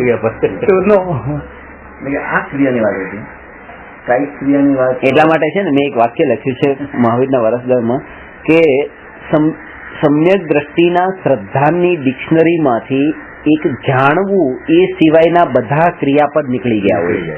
ક્રિયાપદ તો એટલે જાણવું પણ ક્રિયાપદ છે, પણ એ સિવાયના બાકી ક્રિયાપદ એટલે ખાવું, પીવું, ઉઠવું, બેસવું એવું માનતા નથી કે મેં ખાધું, મેં પીધું, હું ઊભો થયો, હું બેઠો, હું ચાલુ છું, હું બોલું છું, એમ નહીં. એક જ ક્રિયાપદ રહે છે. મેં ખાધું એ જાણીશ, એ જાણી એ જાણીશ, હું ચાલ્યું એ જાણીશ, હું ચાલ્યો એમ નહીં, આ શરીર ચાલી રહ્યું છે, શરીર ચાલ્યું એ જાણીશ. હું તો પાછું એ છું જ નહીં, પોતાને તો જુદો જ જાણે છે. આ શરીરને બિલકુલ જુદું રાખે છે અને પોતે જુદા બેસીને એનો અભ્યાસ કરે છે, બસ દૂરથી. એવો અભ્યાસ તમે જેમ હું આ શરીરને જોવાનો જેવો અભ્યાસ અત્યારે મને પાક્કો છે કે બસ આ પારકાને જોઉં છું, એવી રીતે આને પણ જોવા માટે એવો અભ્યાસ પારકાને જોઈ રહ્યો છે. અને એમ નહીં કે બહુ નજીક છે એવું પારકું, બહુ દૂરનું છે, બહુ દૂરનું છે એવું આ પારકું. એક બાજુ ચંદ્રમાને જોવે ને બીજી બાજુ આ શરીરને જોવે ને એમ લાગે આ પણ એટલું જ પારકું, એટલું દૂરનું. પ્રદેશથી ન જોવે, પ્રદેશથી તો બંને એક પ્રદેશ પર છે, લક્ષણોથી જોવે તો બહુ પારકું લાગશે, કારણ કે એકનું ચેતન જ્ઞાન લક્ષણ છે ને એકનું જડ છે, એ રીતે પારકું લાગશે.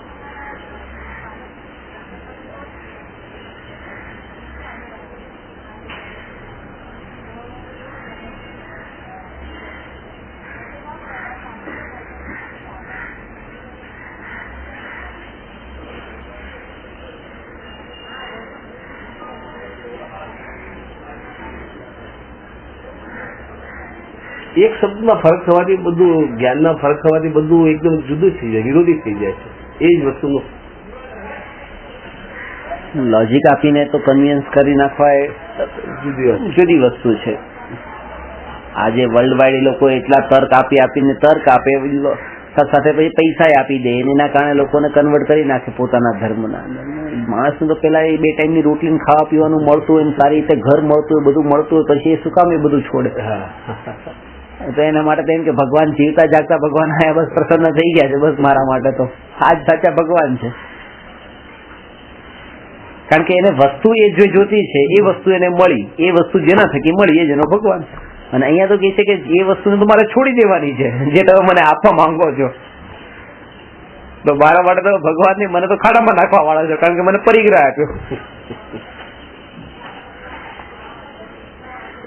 બ્રહ્મકુમારી વાળા માને છે કે જેનો માણસ જ હોય, બીજ જે છે આંબાનું બીજ આંબો જ હોય, આમાં કઈ લીમડો ના ઉગે કે પેલું બીજું ના ઉગે, એટલે કે આ માણસમાં જાય, પુત્રમાં જાય, નાતી હાથીમાં જ જાય, નીગો જાય નિગજમાં જ જાય, જીવી બાજુ ત્યાંથી. એવો અમને બધું એ બરાબર છે કે મનુષ્યમાંથી મનુષ્યની જન્મ થાય, એ પણ મનુષ્યનો જન્મ થાય, શરીરનો હોય તો પુત્રમાંથી પુત્રનો જન્મ થાય, પણ એ આત્મા પછી કૂતરો બને ને બિલાડી બને.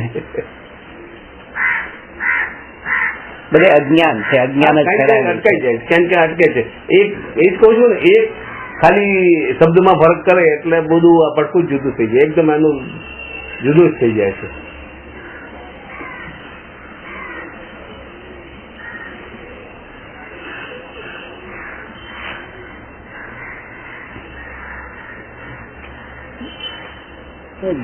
અજ્ઞાનતાના કારણે જ આ બધી ખોટી માન્યતાઓ ફેલાય છે. જ્ઞાનીઓએ ક્યારેય પણ, એટલે ભગવાને તો આવી રીતે આવા ભેદભાવ ને આ બધું કઈ હતું જ, ત્યાં તો પોતે જે રીતે આચરણ પાડ્યું ને જીવનના અંદર પોતે પોતાના સાધના માર્ગ પર ચાલ્યા. પૂછ્યું ભગવાન આવે છે, ક્વેશ્ચન આન્સર આવે છે કે ભગવાન સંસાર દુઃખમય છે, નથી અજ્ઞાન. દુઃખ જે ચીજ તો કોઈ હોતી જ નથી, અજ્ઞાન જ હોય. એ દુઃખ છે, દુઃખ ને સુખ ને તોલે. તો જયારે આ દ્રષ્ટિ આવે ને ત્યારે પછી કેમ પેલો આમ કરે છે ને આમ કેમ થાય છે, બધું અજ્ઞાનમાં થાય છે, અજ્ઞાનમાં થાય છે. જ્ઞાન થયા પછી ભૂલ નથી થતી, જ્ઞાન થયા પછી રાગ નથી થતું, કેવળ જ્ઞાન થયા પછી તો કઈ નથી થતું, પૂર્ણ વિતરાગ થયા. બધી પર્યાયો એક સાથે જણાતી હોય ને એટલે પછી કે આને આમ કેમ કર્યું, ભૂતકાળની એની જાણે છે કે એના ઉદય પણ જાણે છે ને ભવિષ્યમાં એના ફળ ભોગવવાના જે પણ જાણે છે, પર્યાય એક સાથે ઝલકે છે, એટલે અમને કઈ થતું જ નથી. આપણને લાગે છે કે આને આમ કેમ ના સમજાયું, મને આ સમજાયું પેલા કેમ ના સમજાયું. તું કહ્યું ને કે આટલું સહેલું છે એ ખાલી મિનિટમાં સમજાઈ જાય છે ને એમને કેમ નથી સમજાય. મહાપંડિત છે, મહાજ્ઞાની છે, તત્વચિંતક હશે, ક્યાં કટકી જાય છે, ક્યાં કટકી જાય છે કઈક વસ્તુ. એમને જ્ઞાન કર્મનો ઉદય છે, એ કર્મના ઉદયથી એ પડકું એને કોઈ ગમે તેટલું સમજાવ ના સમજે. એના પણ કેટલા ભેદ છે. એને હા કોઈ કે ખેડૂત જ્ઞાની અજ્ઞાની, વકીલની દ્રષ્ટિએ અજ્ઞાની, તો ખેડૂત દ્રષ્ટિએ અજ્ઞાની. એટલે કે તું અનાજ જ્ઞાની તો બધા જ છે, બધા જ્ઞાની છે. જ્ઞાની છે, અક્ષરના અનંતમાં ભાગનું જ્ઞાન છે. જો જ્ઞાન ન હોય એની અંદર તો એ આહારને ગ્રહણ કેમ કરે? પૂતગલ જ થઈ જાય. પોતાનું જીવન કેવી રીતે જીવવું એ તો જ્ઞાન છે જ ને. જીવવું કેવી રીતે જ્ઞાન છે એ તો છે જ. પોતાને સુખ કેવી રીતે પ્રકટ થાય એ એવું જ્ઞાન છે, એટલું તો છે. સૂક્ષ્મ ભાગેલું છે. એવી રીતે મહાજ્ઞાનીને પણ થોડા અંશે તો અજ્ઞાન રહેલું જ છે, એટલે આ વાત સમજાવી. એટલે એને અપેક્ષા ભાવ રહી જાય છે કે આ કેમ નથી સમજતા, આમ કેમ થાય છે. જેવી જેવી હોનહાર બસ જોઈએ ને આપણે બુદ્ધિ ને જોઈએ, સાત નયોના જે પંડિતોને જોઈએ ત્યારે અમે લાગે કઈક તો જ્ઞાન રહી ગયું એટલે આ ચીજ સંપૂર્ણ ન સમજાય. શક્તિના નજદીક આવીને આમ પાછા વળી ગયા, એકદમ બીજી જગ્યાએ આડે રસ્તે ફૂટી ગયા. 100% તો ન સમજાય ને, કેવડી ન થયા એટલે કઈક દોષ રહી ગયો, એટલે એક મત આખો પડી ગયો અલગ, એક પોઈન્ટ ન સમજાય. તમે કહીએ ગૌતમ સ્વામી ને કર્મની થોડી નતો સમજાય ને, એટલે અધૂરા રહી ગયા. સમજાય તો પૂર્ણ થઈ ગયા. પણ સાથે એ પોતાના આત્માના સ્વરૂપને જે સમજતા હતા ને એક બળ હતું નહીં. એક છે કે બધું તમે 12 અંગનું ન જાણતા હો અને આત્માનું જાણ્યું તો એના બળે તમે ભલે 12 અંગનું નહીં જાણી શકો, પણ તમે 3 લોકને જાણવાનું સામર્થ્ય ધરાવો છો. થોડા કાળમાં 3 લોકને જાણતા હશો. 12 અંગને ન જાણતા હો, 3 લોકને જાણો ત્યાર પછી 12 અંગ આવી જશે અંદર. પણ તમે આત્માને જાણતા હો તો એના બળ ઉપર પછી કેવળ જ્ઞાન પણ થાય છે. અને અનંત પદાર્થ છે, એ અનંત પદાર્થમાં તો એક પોતાને જ જાણે છે. અનંતમાંથી એકને જાણવું તો અનંતમાં ભાગના પદાર્થને જાણ્યું, આખા જગતમાંથી તો જ્ઞાની જેને એકને જાણ્યું એને સર્વને જાણ્યું. અનંતમાં ભાગના પદાર્થને જાણે છે અને આખા જગતને જાણી લે છે, અનંતને જાણી લે છે. એટલે કેટલું અંશરૂપ આમ જ્ઞાન થઈ ગયું. એના આપણે આમ જોઈએ તો અનંત પદાર્થોના અનંત ગુણ ને અનંત પર્યાયની બરાબરીમાં અત્યારે જે અમુક પદાર્થોનું જ્ઞાન, મોટી પરાધીનતા, ઇન્દ્રિયની સામે આવે એવા પદાર્થોનું જ્ઞાન, એ જ્ઞાનનો સ્વભાવ જ્ઞાનમાં એવું નથી કે આ આંખની સામે આવે એને એના રંગને જ જાણે. અરે અહીંયા કયો રંગ છે ને કયા રંગની વસ્તુ છે એ જાણવું આત્માનો સ્વભાવ છે. તો અત્યારની આ કેવી પરાધીનતા છે કે અત્યારે આમ જોઉં ત્યારે આ બાજુનું ન દેખાય ને આમ જોઉં ત્યારે આ બાજુનું ન દેખાય. તો આ જ જ્ઞાનની પરાધીનતા છે. અને સ્વભાવ તો એવો છે કે અત્યારે બેઠા બેઠા પણ આખા જગતની બધી વસ્તુને જાણવાનો સ્વભાવ છે પાછો. તો વ્યક્તતા એ પર્સન્ટેજમાં 1% 2% ન આવે.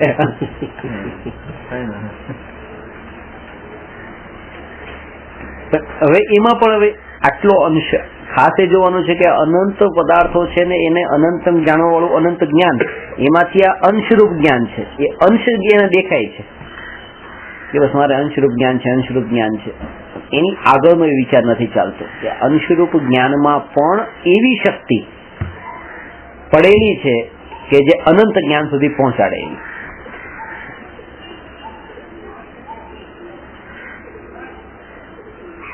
અજ્ઞાનીને એવો વિચાર આવે છે કે એક સફરજનમાં કેટલા બીજ છે, પણ એ વિચાર નથી આવતો કે એક બીજમાં કેટલા સફરજન છે. એ આ બીજ જ છે, એક પ્રકારનો આ જ્ઞાનનો અંશ છે. એ એના અંદર અનંત જ્ઞાનને પ્રગટ કરવાની શક્તિ છે.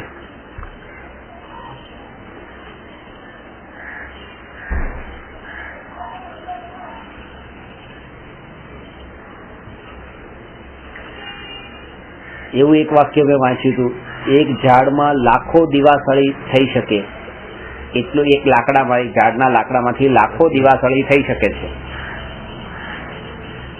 એવી શક્તિ છે. એ એક દિવાસળીમાં એવી શક્તિ છે કે આવા લાખો ઝાડ વાળા જંગલને બાળી શકે એવી શક્તિ એક દિવાસળીમાં.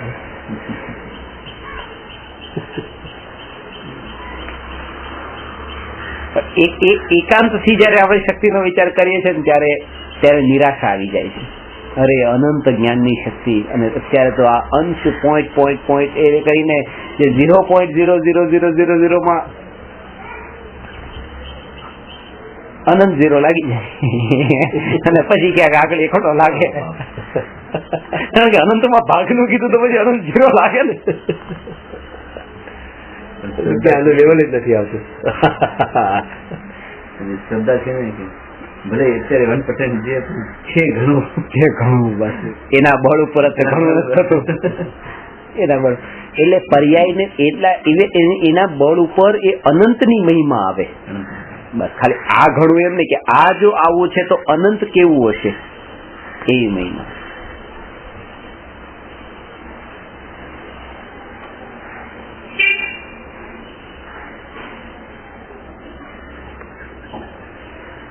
અને સ્વભાવથી એને જયારે જાણ્યું કે આ જ્ઞાને પણ જે આ 0.0000 વાળું જ્ઞાન પણ શું કરે છે કે જાણે છે બસ, અને કેવળ જ્ઞાન શું કરે છે કે જાણે છે. કામ તો બે એક જ કરે, જાણવાનું. આના બળ ઉપર એ પોતે કેવળ જ્ઞાન પામે છે, કારણ કે એને સામાન્ય જ્ઞાનને જોયું, બસ કોઈ ભેદ નહીં કર્યો. નિગોદના જીવ પણ જાણનાર છે, એ કોને જાણનાર છે ને કેટલાને જાણનાર છે એમ નહીં, જાણનાર છે બસ.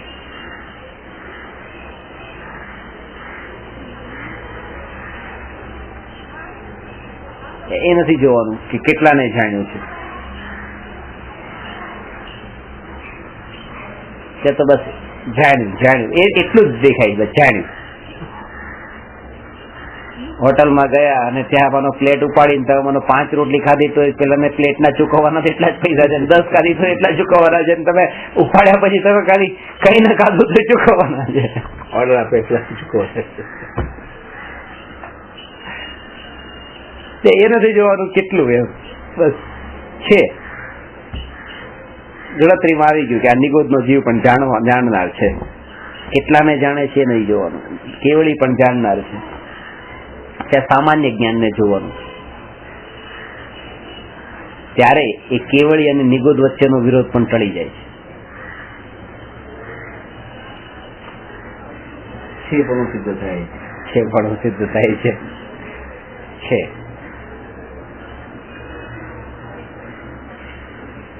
થવામાંથી હોવાપણા ઉપર આવવાનું છે, કારણ કે થવાનું નામ પર્યાય છે અને હોવાનું નામ દ્રવ્ય છે. જે થવું થવું થવું એ બધું પર્યાય છે. એ ભવિષ્ય થઈ ગયું. થવું એટલે પર્યાય, ત્રણેય કાળની પર્યાય. થવું બીકમ માંથી બી માં આવવાનું છે. થવું થવું થવું હું થવા વાળું, જો સમ્યક દર્શન પ્રગટ થાય છે એ થવા વાળી વાત આવી, કેવળ જ્ઞાન પ્રગટ થાય છે એ થવાની વાત આવી, આત્માનો અનુભવ થાય છે એ થવાની વાત આવી. આ બધું જે થાય છે એ જે પણ વાક્યમાં થાય વાળી વાત આવે છે એનો મતલબ એ હું નથી, કારણ કે થાય છે એનો મતલબ કે પેલા નતું અને થાય છે, પર્યાયમાં આવ્યું છે. હા, એટલે કે બહારથી આવી ગયું છે, એટલે કે અંદર એ છે, એ પ્રગટ જ છે, પ્રગટ થતું નથી ક્યારેય. પાછું થવાનું નામ પાછું પર્યાય. એટલે હું પ્રગટ થવા વાળો છું જ નહીં, પ્રગટ જ છું, હોવા વાળો છું. હું પ્રગટ છું, થવાનું નથી. સમ્યક દર્શન પ્રગટ થશે, પર્યાય પ્રગટ થશે, પર્યાય પ્રગટ થશે, પણ દ્રવ્ય તો છે જ. દ્રવ્યનું નામ હોવું એ સત્તા સ્વરૂપ. સત્તા સ્વરૂપ હું છું એ સત્તા સ્વરૂપ, આત્મા છે, મારી આત્મા છે એ સત્તા સ્વરૂપ. એટલે કીધું આના ઉપર ધ્યાન નહીં આપવાનું. આટલા વાગે આમ થયું, આટલા વાગે આમ થશે, આટલા વાગે આમ થયું હતું, આ થઈ રહ્યું છે, આમ છે, એ બધું થઈ રહ્યું છે જે છે એ બધું હું નથી.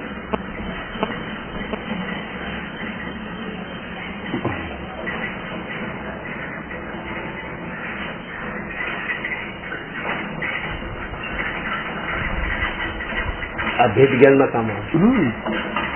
આ ભેદ જ્ઞાન આ રીતે જ કે જે વસ્તુ આપણે આ થઈ રહી છે બસ એ હું નથી તો પછી મારે એના વિકલ્પ શા માટે કરવા?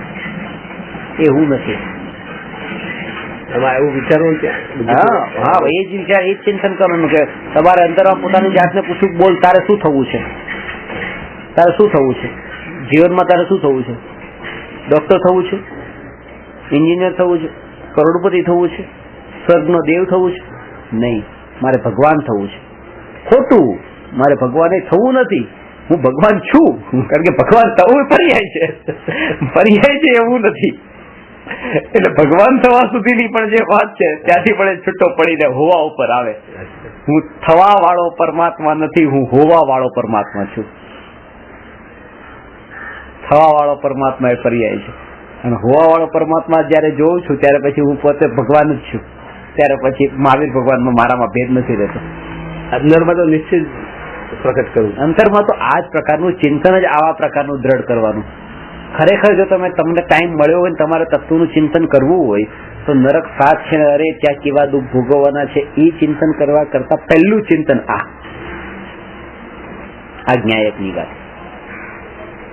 તમે આજ સુધી જેટલો અભ્યાસ કર્યો છે ને એ બધા અભ્યાસમાં તમને એ જ ચિંતન કરાવ્યું છે કે અરે આ જીવોને દુઃખી કરીને કેટલા અરે નરકમાં દુઃખ ભોગવવા પડશે, પાપ ભોગવવા પડશે, કેટલા, એ જ બધું સાંભળ્યું છે આજ સુધી. ન્યાયક નામનો શબ્દ ને શુદ્ધાત્મા છું ને એની અનુભૂતિ એ વાત ક્યાંય સાંભળી નથી. બસ પાપથી બચો, પાપથી બચો, પાપથી બચો. પણ આ ન્યાયકનું ચિંતન અંદરમાં નિરંતર આવા રૂપે ચાલુ રાખો ને એનો અભ્યાસ કરો, સંસ્કાર એવા દ્રઢ કરો. સંસ્કાર કરેલા હશે, બીજ રોપેલું હશે તો ક્યારેક એ આવશે. ખ્યાલ જ નહીં આવે તો મારે શા માટે જવું પડે? અને થોડું ક્લિયર કરશે, અને થોડું ક્લિયર અને થોડું ડિસ્પ્લે એટલે બરાબર છે.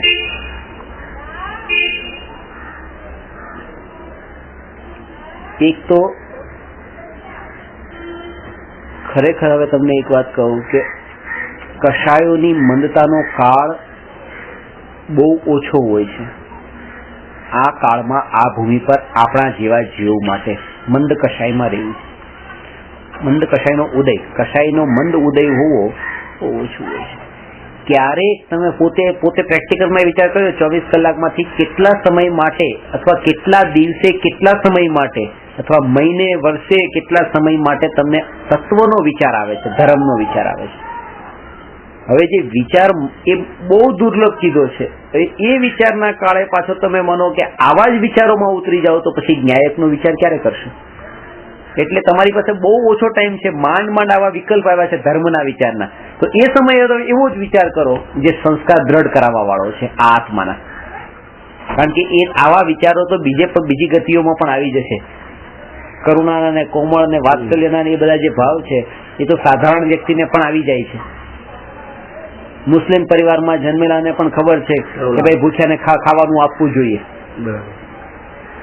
દયા દાનના તો બધી સંસ્કાર દ્રઢ નથી કરવાના.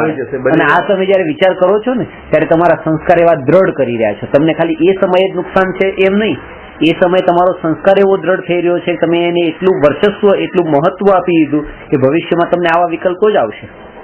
કારણ કે તમે એમાં એ ઉપાધિ બુદ્ધિ સ્થાપી દીધી કે આ જીવોની હું રક્ષા ન કરું, આવા ભાવ તો આવવા જ જોઈએ, આવવા જ જોઈએ, આ ભાવ અને કોઈ ન કરે તો મને તો આવવા જ જોઈએ. મને એ પણ વિચાર નથી, મને તો આ ભાવ આવવા જોઈએ. એ જોઈએ શબ્દ એ જ તે ઉપાદેય બુદ્ધિ બતાવે છે. જોઈએ. કાનજી સ્વામીએ ક્યારેય પણ પોતાના પ્રવચનમાં એમ નતું કીધું દયા, ભક્તિ, વ્રત, તપ, પૂજા આ બધા ભાવ આવવા જોઈએ એમ નથી કીધું. જ્ઞાનીઓને દયા, દાન, ભક્તિ, વ્રત, તપ, પૂજાના ભાવ આવ્યા વિના રહેતા નથી. સ્વભાવ છે. આવા વિના રહેતા નથી એનો મતલબ એ કે ખરેખર આ જે છે આવ્યા વિના રહેતા નથી, નબળાઈ થઈ ગઈ. એટલે કે એ ન આવવા જોઈએ, એ નબળાઈ થઈ ગઈ, આવ્યા વિના રહેતા નથી, આવ્યા વિના રહેતા નથી. હું ધ્યાન રાખતો નથી, દરવાજો ખુલ્લો મૂકી દઉં છું એટલા માટે ચોર આવવા જ જોઈએ એમ નહીં. ચોર આવ્યા વિના રહેતા નથી, ખરેખર તો ન આવવા જોઈએ, મારે ધ્યાન રાખવું જોઈએ. એમાં ઉપાદેય બુદ્ધિ નહીં, આવવા જોઈએ એટલે કે ચોર આવવો જોઈએ મારા ઘરમાં. આ કર્મનો આશ્રવ મારા ઘરમાં આવવો જોઈએ. પુણ્યનો ભાવ આવવાનો મતલબ એ કે કર્મનો આશ્રવ આવવો જોઈએ.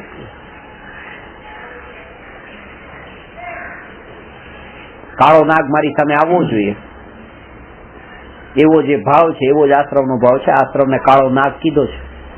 કર્મ આવતો હોય, આશ્રવ કર્મનો આત્મા તરફ આવતો હોય, કાળો નાગ સામે ફેણ માંડતો આવતો હોય, જે આપણને એમ લાગે, જે ભય લાગે, એવો ભય આનામાં નથી લાગતો કે આ પુણ્યનો આશ્રવ આવી રહ્યો છે, ત્યાં લાગવો જોઈએ, આ કાળો નાગ છે.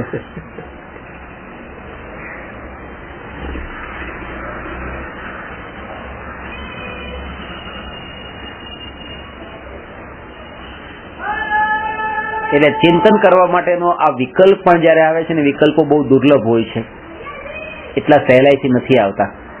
ક્યારેક ક્યારેક કોઈ તત્વના સંસ્કાર એવા નિમિત્તોમાં ગયા અને એ પ્રકારના ચિંતન ચાલ્યા, બસ તો એક જ વિચાર હવે કરજો. જયારે ચિંતન કરવું છે તો બીજા કોઈ વિચાર નહીં કરતા, એક શ્રદ્ધાના બળ ઉપર પાછું. ત્યારે તમને એનું રિઝલ્ટ ન મળતું હોય પણ તોય શ્રદ્ધાના બળે. જ્ઞાનીનો આ ઉપદેશ છે, એટલા માટે આ કરવાનું છે. રિઝલ્ટ મળશે જ તેમાં, રિઝલ્ટ નું કામ કરશે, પણ અત્યારે સંસ્કાર આના દ્રઢ થઈ રહ્યા છે. કારણ કે પેલામાં શુદ્ધ ભાવના સંસ્કાર એ સંસ્કાર દ્રઢ નથી કરવાના, એ તો તમને આવશે, એ નેચરલ આવશે. એ શુદ્ધ ભાવ તમારે કરવાના નથી. તમે એક આગ્રહ રાખી દીધો છે કે શુભ ભાવ એટલે બીજા દયા, દાન, ભક્તિ, વ્રત, તપના ભાવ એ શુભ ભાવ.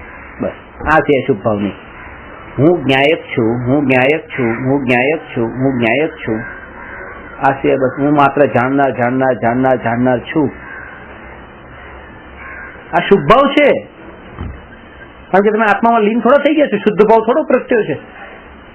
આ લાગતું નથી, આ શુભ ભાવ લાગતો નથી. પેલું દયાદાન વાળો શુભ ભાવ લાગે છે. હું જ્ઞાયક છું, જ્ઞાયક છું, જ્ઞાયક છું. જેને શુભ ભાવનો પણ રસ હોય તો એને કઈ આ શુભ ભાવ જ છે, અને આનાથી ઊંચો બીજો શુભ ભાવ કોઈ નથી કે જે સીધો શુદ્ધ ભાવ સુધી લઈ જનારો હોય. એને તો પુણ્ય લાગતો જ નથી. એને તો બસ ખાલી બીજાનું કઈક કરવું એ પુણ્ય લાગે છે. પોતાના સ્વરૂપનું ચિંતન કરવું એ કરતા પણ જ આવી જાય છે. બીજાને કરવું પુણ્ય એટલે કરતા પણ. ત્યાં માનો કે 12 વાગે સમ્યક દર્શન થવાનું હોય તો 12 વાગ્યાના પહેલા અત્યારે 10 વાગ્યા છે તો એ 2 કલાક સુધી જે કઈ ચિંતન ચાલશે ને એટલી ચરમસીમાએ પહોંચેલું ચિંતન હશે તો પણ એ બધો શુભ ભાવ જ કેવાશે. તો એને શુભ ભાવ છે એના તરફ એનું લક્ષ્ય પણ જતું નથી પાછું, ત્યારે એને શુદ્ધની પ્રાપ્તિ થાય છે. આવા ઊંચા શુભ ભાવને પણ જેને છોડ્યો પાછો, એવું નહીં કે અરે કેટલું સરસ ચિંતન ચાલતું ના અનુભવ ક્યાં થઈ ગયો, શુભ ભાવ પણ ક્યાં જતો રહ્યો, એમ નહીં. એ શુભનો પણ જેને રસ છોડ્યો છે એને શુદ્ધ મળ્યું છે. કેવું શુભ કે જેનાથી ઊંચું બીજું કોઈ શુભ નથી, ન્યાયકના ચિંતન વાળો.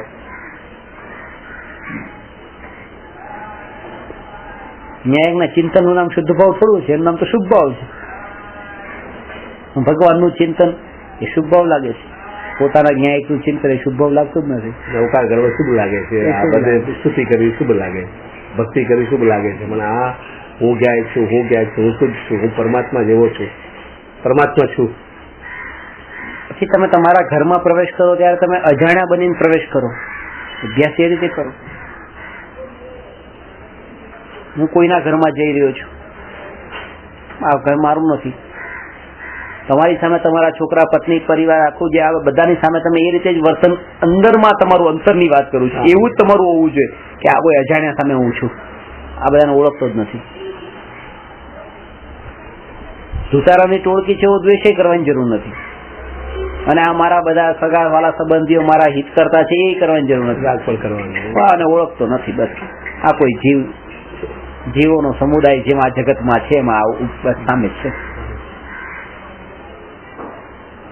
તો એના કારણે રાગ નથી થઈ જતો. નહીં તો આ બે જીવ અરે કેટલું સારું ધર્મનું કરે છે, કઈ નહીં. આ જીવોનો સમુદાય છે એમાં આ બે છે, એ બે એની જેવા જ છે, મારી બાઉન્ડ્રીની બહાર છે બસ. એટલે મારા ભાવને તો થોડો પણ પ્રભાવ ન પહોંચાડે, નહીં તો એમાં રાગ થઈ જાય છે. અને એ ખબર નથી પડતી, એ ખબર નથી પડતી. મીઠો છે આ બધા જે બીજા બધા આત્મા છે બધાએ મારું કોઈ હિત ન કર્યું, આ બે એ કર્યું. અને જેનામાં હજી હું વધારે હિત માનું છું કે ખરેખર આ બે ના યોગમાં રહેવું છે, એમ કે સાધર્મી જીવોના યોગમાં રહેવું. પણ એમાં રાગ કરીને મેં પાછા બીજા બાંધ્યા છે અને એ પકડમાં નથી આવ્યા. એટલે એને પણ એવા જ અજાણ્યા જાણી લેવાના, એ પારકાની કેટેગરીમાં મૂકવાના અને બિલકુલ નિર્દયતાથી મૂકવાના. નિર્દયતા એટલા માટે કહું છું કે ત્યાં પછી એમ નહીં કે ના થોડા ટાઈમ પછી હવે કરીએ, અત્યારે તો આ જરૂર છે. જો અત્યારે તમને આ પુરુષાર્થ પડતો હોય તો અત્યારે જ પછી એના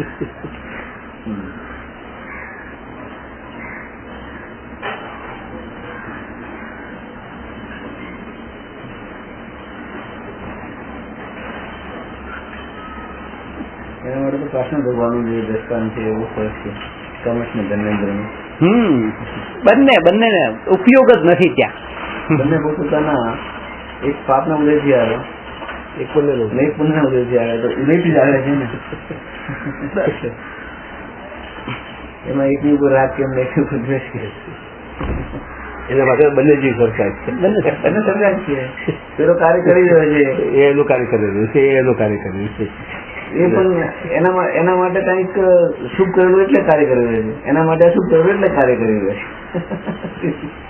છે. એ પણ એને માન્યું છે, એટલે બાકી એકચ્યુઅલમાં કઈ નથી. એને માન્યું છે કે મારા માટે ઉપકાર કર્યો છે, સારું કર્યું છે, મને બચાવ્યો છે, પેલો કે મારો ખરાબ કર્યું છે. એમને તો કઈ કર્યું નહીં, એમની દ્રષ્ટિએ તો કઈ પાર્શનાથ ભગવાનની દ્રષ્ટિએ તો એમને કઈ કર્યું નથી. એ તો એમનો જે હતું નોર્મલ વ્યવહાર હતો. કમઠ માને છે હું બુરું કરી રહ્યો છું, પદ્માવતી માને છે હું ભલું કરી રહ્યા છીએ, અને પાર્શનાથ ભગવાન એ માન્યતા નથી કે આ મારું ભલું બુરું કરી રહ્યા છે. ઉપયોગ જ ત્યાં નથી, શું કરી રહ્યા છે ઉપયોગ જ ત્યાં નથી. ઉપયોગ જ્ઞાનમાં હોય તો એ જ હોય છે કે એ ન હોય, હતો જ નહીં. કેમ નતો? કારણ કે નતો એટલા માટે તો અંતર્મુહૂર્તમાં કેવળ જ્ઞાન પામ્યા, નહીં તો કેવળ જ્ઞાન પામી છે ત્યારે તો. એટલે એ ઉપસર્ગનો કાળ જે હતો એ વખતે એ ઉપસર્ગ કીધો કે નહીં તો ઉપયોગ જો એ વખતે ગયો તો કન્ટિન્યુઅસ એ તો ઉપસર્ગ આ રક્ષા કરવા માટે ન આવ્યા હોત ને તો પણ કેવળ જ્ઞાન તો પામવા ન જતા, કારણ કે ઉપયોગ તો સ્વભાવમાં જ હતો. એટલે 48 દિવસ પૂરો પેલામાં એક સમય પણ આમ હટકે નહીં, વચ્ચે નહીં. એ હટકે તો પાછું પાછું બ્રેક આવી તો પાછું નવા 48 મિનિટ જોઈશે. એવું જ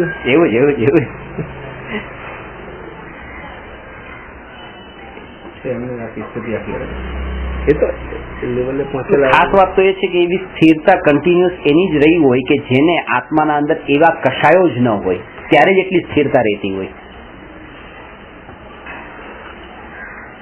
અત્યારે માનો કે એક વસ્તુનો વિકલ્પ આવ્યો, આ વસ્તુનો વિકલ્પ આવ્યો, હવે પછી નથી આવતો, પાછો એનો વિકલ્પ આવ્યો 5 મિનિટે, પાછો 2 મિનિટે વિકલ્પ આવ્યો, તો એ વસ્તુનો જે વિકલ્પ આવે છે એ જેના તીવ્ર રાગની નિશાની બતાવે છે અથવા તીવ્ર દ્વેષની નિશાની બતાવે છે.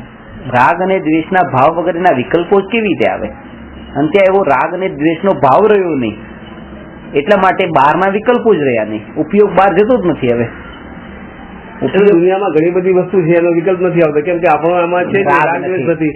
આ ઘર છે તો છે, આપણે જોઈએ છે પણ આમાં કઈ વિચાર જ નથી આવતો, રોજે જોઈએ છે. એટલા માટે એ કીધું કે તમે તમારા ઘરમાં પ્રવેશ કરો ત્યારે એનો અભ્યાસ કરી જો, કારણ કે પછી એવી તમે 5 વર્ષ 10 વર્ષ પછીની સ્થિતિનો વિચાર કરીને આજે તમે ઘરમાં ઘૂસો કે 5 વર્ષ પછી જયારે બિલાડી બનીને આ ઘરમાં પ્રવેશ કરીશ ત્યારે પારકા સમજીને જ પ્રવેશ કરવાનો છે, અત્યારે તેનો રોલ કેમ ન કરી લો?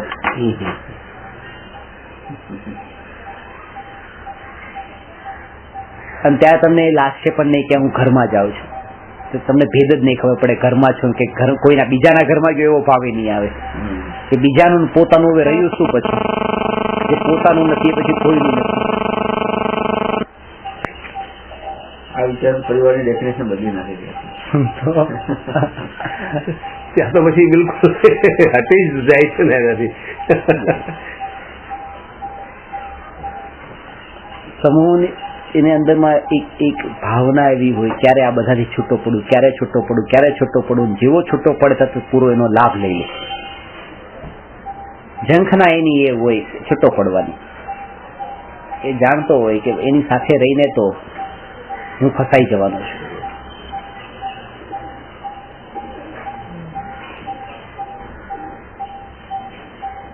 ભલે નિમિત્ત કઈ કરતું નથી પણ તેમ છતાંય તે અત્યારે મારી દશા એવી છે કે હું એ સાથે રહીને ફસાવાનો છું.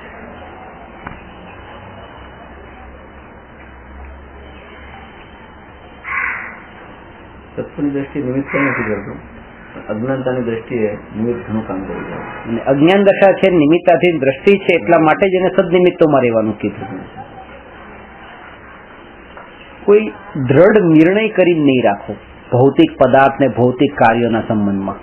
આ કરી શકતે, આમ કરી શકતે, આમ કાંઈ નહીં. જે થશે એ થશે.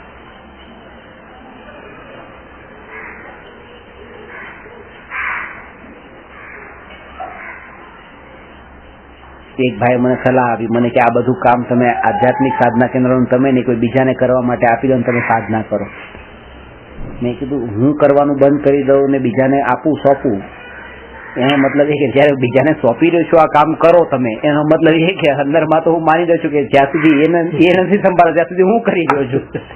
અરે અત્યારે પણ હું જ નથી કરતો, હું કરતો જ નથી, તો પછી મારે બીજાને કરાવવા માટે કહેવાની જરૂર નથી. હું ક્યાં કરું છું? મારા વિકલ્પ તો પેલા કેટલા વખત પેલા હતા પણ ન પછી અત્યારે બધું કામ પતતું જાય છે, તો પછી આ વિકલ્પો નથી કરતા, એ બધું હું કરનારો જ નથી. થવું હોય થાય છે, બસ એ બધું થવા યોગ્ય થઈ રહ્યું છે, હું કઈ કરનારો નથી. માં છે તો થાય છે, આપણે કઈ નથી કરતા. જયારે તમે એમાંથી દૂર ભાગો છો ને ત્યારે પણ તમે એક વાત કે તમે પોતે પોતાને એના કરતા માનો છો. ત્યાં બિલ્ડિંગ ની બાજુમાં ઉભા છે, બિલ્ડિંગ પડવાની તૈયારીમાં છે, ચલો ભાઈ ભાગો ભાગો, કે કાપડું નામ આવશે. આપણે કઈ કરવું નથી એનું કરતા તો માને જ છે પોતાને. માન્યતામાં તો એ પડેલું જ છે કે મારા કારણે આવું થયું એવું નામ આવશે. જે અકર્તાવાદની જેને શ્રદ્ધા હોય એને એવો ભય પણ ન હોય કે કોઈ એમ કે છે આના કારણે આ થયું.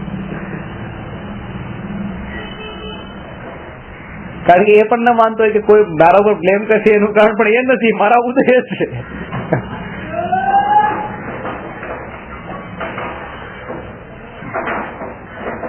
અંતર એ વૃત્તિને તપાસવી કે જે અનુકૂળ સંયોગો વાળી જે ઘટનાઓ ઘટી જાય છે ત્યાં કરતાપણું પોષવાની વૃત્તિ પડેલી છે, પ્રતિકૂળ સંયોગોના અંદર દૂર ભાગવાની વૃત્તિ પડેલી છે. તો આમાંથી હવે બચવું અને એ પેલા પૂરું જાણવું કે કોઈને આ સલાહ આપીને એનું કામ થઈ ગયું તો તરત જ 10 જણાને કહેશું કે જો ભાઈ આ મેં કીધું એટલે આ કર્યું. ઘર બનાવવાનું છે તો પૂછ્યું કે બારી ક્યાં મૂકી, બારી આ બાજુ મૂકી, અને હવા સરસ આવતી હોય તો આ આઈડિયા મારો હતો, આમ મૂકવાના હતા પણ મેં આમ કીધું એટલે, અને આ બાજુથી પથરા આવે તો મોટું દેખાડશે નહીં થોડા દિવસ સુધી, કારણ કે ખબર છે કે અમારું નામ આવાતું છે. એટલે જે પ્રતિકૂળતા મળે ને તો એવા કરતા પડાથી તો દૂર ભાગે છે પાછા. મેં મારું કરેલું ત્યાં અંદરમાં ભય તો છે જ કે આ મારું જ કરેલું છે એટલે તો ભાગે છે પાછળ. ત્યારે ખબર હોત કે મારું કરેલું જ નથી તો પછી તેને એ નિખાલસતાથી એ રીતે આગળ જાય. અકર્તાનો ભાવ આવો એ બહુ મુશ્કેલ કામ છે. જાગૃતિ ના આવે ભલે તો તમે પોતે જ જાય છે, આ પોતે જ છે વૃત્તિ. મેં કર્યું છે, મેં કરાવ્યું છે, આનો કરતા હું.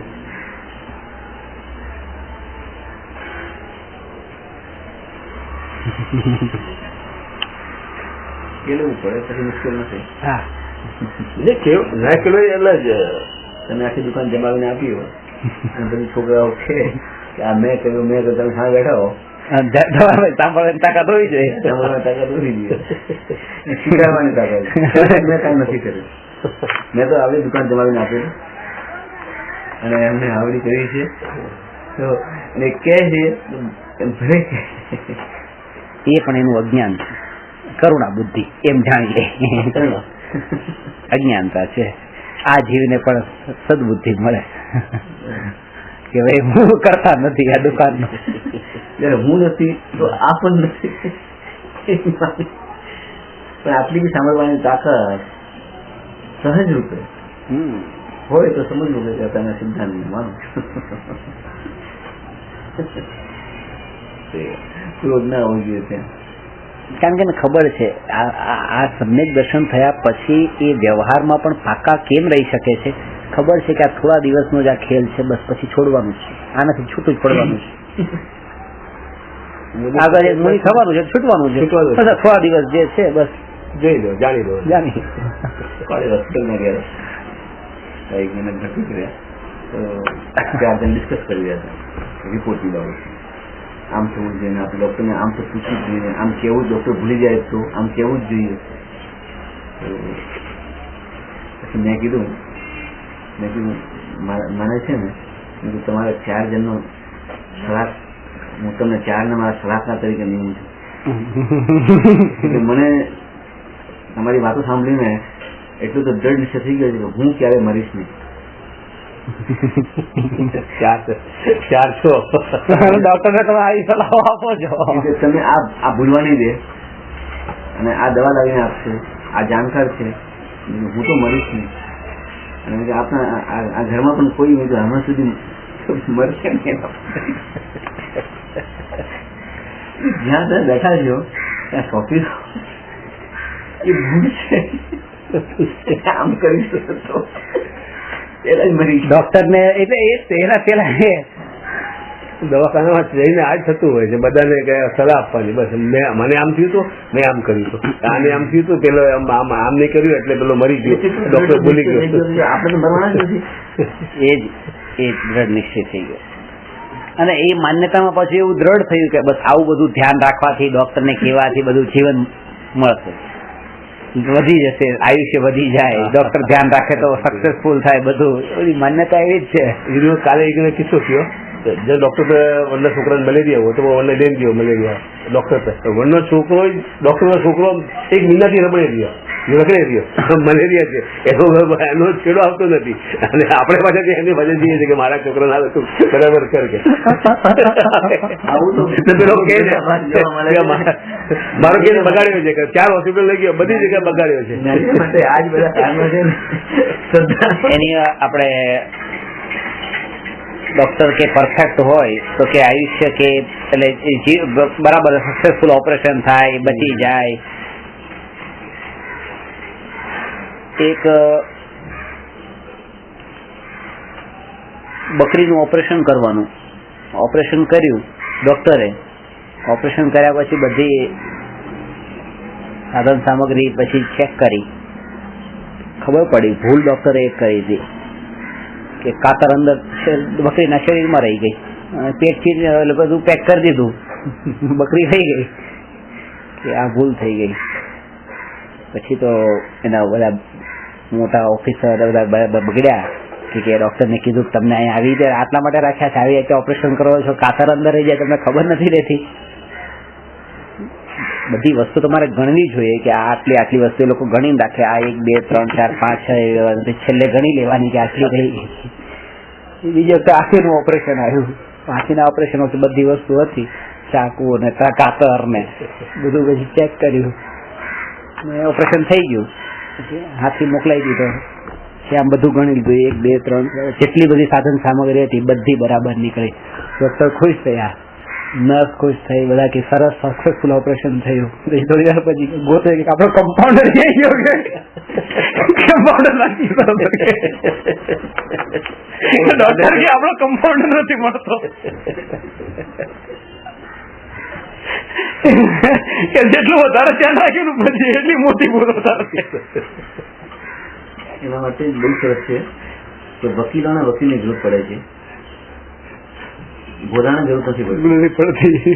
એનું તો કામ આમ જ નીકળી જાય, એટલે વકીલ સુધી જવું નથી પડતું, જવું નથી જવું.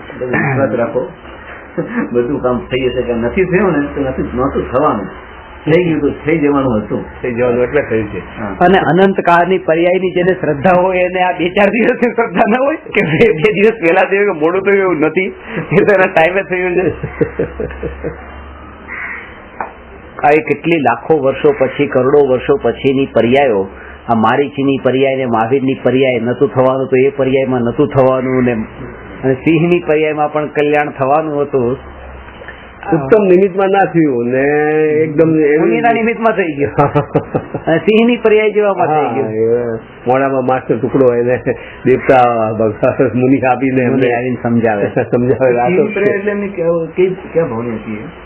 10 ભાવ પેલાની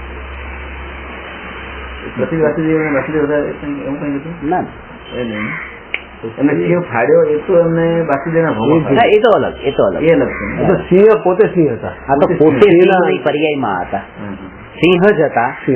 અને એ વખતે હરણનો શિકાર કરતો.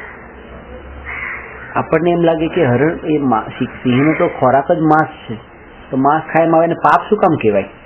જેનો ખોરાક હોય એના વગર એનું જીવન જ સંભવ નથી, એને પાપ શું કામ કહો છો? એ પાપ ન કેવું છે. આપણે વનસ્પતિ વગર આપણું જીવન સંભવ નથી. ચલો માંસ ન ખાઈએ, પણ આપણે વનસ્પતિ તો જોઈએ છે ને, તો જે ખાવા માટે જોઈએ છે ને પાપ નહીં કહો. મહાવીર ભગવાને એ કીધું કે જે વસ્તુ પાપ છે, આ જીવન કે જે માંસ ખાઈને જીવન જીવાય છે એટલે પાપથી જીવન જીવાય છે. મનુષ્ય એ શાકભાજી ને એનાથી જીવન જીવાય છે, તો પાપથી જીવન જીવાય છે. આ પાપથી જીવન જીવાય છે એટલા માટે જ અમે આવા જીવનનો ત્યાગ કરીએ છીએ. જો એ જરૂર માટે વાતો કરે પાપ કહેવાય જ નહીં. જો એ પાપ કહેવાતા જ નહીં તો પછી અમે આવું જીવન છોડે જ શું કામ? અમે એ જ જીવવાનું ઈચ્છે કે ભાઈ આમાં તો પાપ તો છે જ નહીં, અમે પાપ વાળું જીવન જીવતા જ નથી. હા, તો સિંહની પર્યાયનો જન્મ લેવાનો અને કેમ ના લઈએ એવો વિચાર જ ના આવે. પાપ લાગતું જ નથી. પાપ લાગતું જ નથી. અમારે તો ચારેય ગતિના અંદર બધે આ પાપ થાય જ છે ને, એટલા માટે અમારે આ ચારેય ગતિ છોડવા યોગ્ય છે. એટલે છોડવાનું કીધું કે નાનો, અત્યારે તો એ સીધી વાત છે કે નાનો જીવ હોય એ મોટા જીવ વડે ખવાય. ઉંદર છે, બિલાડી ઉંદરને મારશે, કૂતરો બિલાડીને મારશે, બીજા પ્રાણીઓ હશે કૂતરાને મારશે. એ રીતે એ તો મોટા પ્રાણીઓ નાના પ્રાણીઓને મારે ને આવી રીતે આપણે બીજા જીવોને ખાઈએ, બીજા જીવ આપણને ખાય. આ તો જીવન જ છે. એટલે આ જીવ છે વનસ્પતિ બધાનો જે ઘાત થઈ રહ્યો છે ને મરી રહ્યા છે, એમાં ખોટું શું છે? કારણ કે કોઈ આપણને ખાય છે ને આપણે કોઈને ખાઈએ છીએ. આવું ખોટું શું છે? કે જે જીવનમાં આવું પાપ છે કે જેમાં મારાથી કેટલાય નાના જીવો જે મરે છે, આવું જીવન જીવીને મને શું લાભ છે? આવા જીવનનો મતલબ જ શું છે? એ મહાવીર ભગવાનનો ઉપદેશ હતો. એટલા માટે એ જીવનનો ત્યાગ કરે છે. એક મને ચિંતન આવેલું એવું એક સત્ય છે કે આપણે જે અહિંસાની વાત કરીએ છીએ એ એકંદરે અહિંસા અને પંચેન્દ્રિયની હિંસા, એમાં ભેદ શા માટે કરે? તો એકંદરે તમે હજારો ચીજ ખાઓ છો અને પંચેન્દ્રિય એક ખાઓ, તો કે આ ઉત્તમ કે આ ઉત્તમ? એકંદરે તમે હજારો ની હત્યા કરો છો, તમારું પેટ ભરાય છે અને આ પંચેન્દ્રિય એક હત્યા થાય છે. મેં મારું એવું કહ્યું કે પુરુષાર્થની અપેક્ષા જે હિંસા થાય છે એને હિંસા કીધી છે. એને એકેન્દ્રિયમાં પુરુષાર્થ શું કર્યો? એક ઇન્દ્રિય જ મળી એને, અને પંચેન્દ્રિયમાં એને પુરુષાર્થ 5 ઇન્દ્રિય મળવા સુધીનો કર્યો છે. એટલે એના પુરુષાર્થને હાન્યો છે અને એના સૂક્ષ્મ પુરુષાર્થને હાન્યો છે.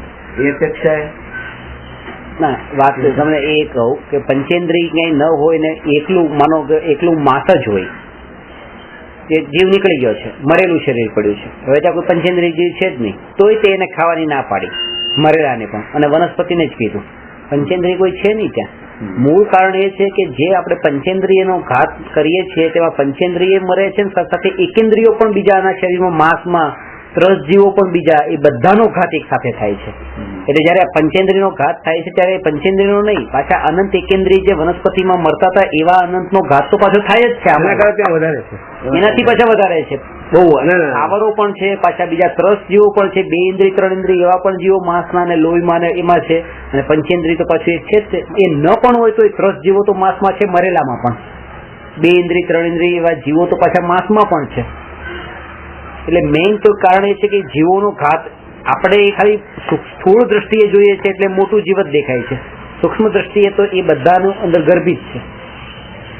એટલે બટાટામાં જે અનંત જીવ છે અને સિંહ એક છે, એમાંનો ગાય એક છે, તો બટાટાના અંદર અનંત જીવ છે, તો ગાયનો એક તો એ પંચેન્દ્રિય છે, પણ બીજા અનંત નિગોદના, કારણ કે માંસમાં અનંત નિગોદના જીવ છે, લોહીમાં અનંત નિગોદના જીવ છે, એ નિગોદિયા જીવોનો પણ ઘાત થાય છે, અને ત્રસ જીવો પણ પાછા છે.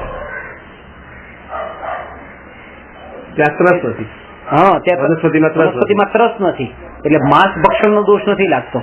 એકેન્દ્રિયના શરીરને માંસ ન કહેવાય, 2 ઇન્દ્રિયથી 5 ઇન્દ્રિયના શરીરને માંસ કહેવાય. હવે પાસે 2 મનુષ્યમાં ગઈ. ઓકે, એક રાજા છે અને એક પ્રજા છે, બંને પંચેન્દ્રિય છે.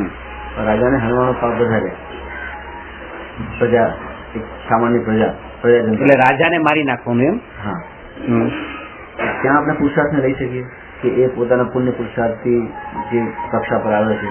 ત્યાં કોઈ સાધુ છે અને એક શ્રાવક છે, કોઈ મહાપંડિત છે અને કોઈ નાનો શ્રાવક છે. એમાં એના કષાયોની તારતમ્યતા કેવી છે એના ઉપર, કે મોટાને મારે તો એને વધારે પાપ લાગે અને નાનાને મારે એટલે માનો કે દીન હીન ને એટલે રંકને મારે તો એને ઓછું પાપ લાગે એવું નથી. ત્યાં એને કયા એ સમયે કશાયની તારતમ્યતા કે રાજા છે માનો કે એવી રીતે શાસન કરે છે જેમાં ભૂલ કરતો હોય કે બધાને એવી રીતે ખોટી રીતે હેરાન કરતો હોય એવું કરતો એવા રાજાને એને માર્યો. પુણ્યની દ્રષ્ટિએ પુણ્ય કોઈ તો ગુરુ ભગવંત છે જે કે ત્યાગના માર્ગ પર છે ને એને હનવાની હત્યા અને એક સામાન્ય પ્રજાજનને હનવાની હત્યા એનું કારણ હવે શું કીધું છે એ ત્યાં એ બતાવ્યું એ પણ એના ભાવ ઉપર છે કે એને એ વાતની ખબર હોય તો. જો એને એ વાતની ખબર ન હોય કે આ સાધુ છે કે આ કોણ છે તો એને એમાં કોઈ ભેદ નથી પડતો. સિંહ છે એ જંગલમાં સાધુનો શિકાર કરે ધ્યાનમગ્ન અથવા હરણનો શિકાર કરે એને તો એક સરખું જ પાપ છે એમને સાધુનું, કારણ કે એને તો ભેદ જ નથી આ સાધુ તો બસ માસ એને કશાયની તીવ્રતાનું. પણ આ મનુષ્યને તો ખબર છે કે આ સાધુ સંન્યાસી છે અને આ સાધારણ છે. એટલે કોને તમે કોની સાથે વ્યવહાર કર્યો છે એના કરતા તમારી પરિણતિ કેવી છે એનું મહત્વ વધારે છે.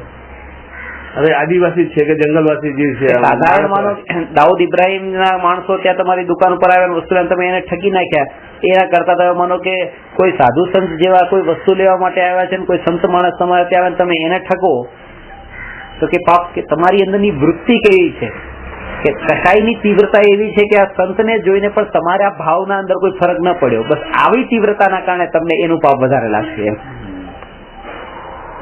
એટલે ભેદ તો છે જ તે પાછો એ રીતે કે માનો ઘરમાં બેઠા બેઠા પણ તમે માનો કે પરસ્ત્રીને ભોગવવાનો વિકારનો ભાવ ઉત્પન્ન થયો અને મંદિરમાં થયો તો ફરક પડશે કે એ જગ્યા ઉપર તો આ ન થવું જોઈએ, એની ત્યાં આ ન થવા જોઈએ.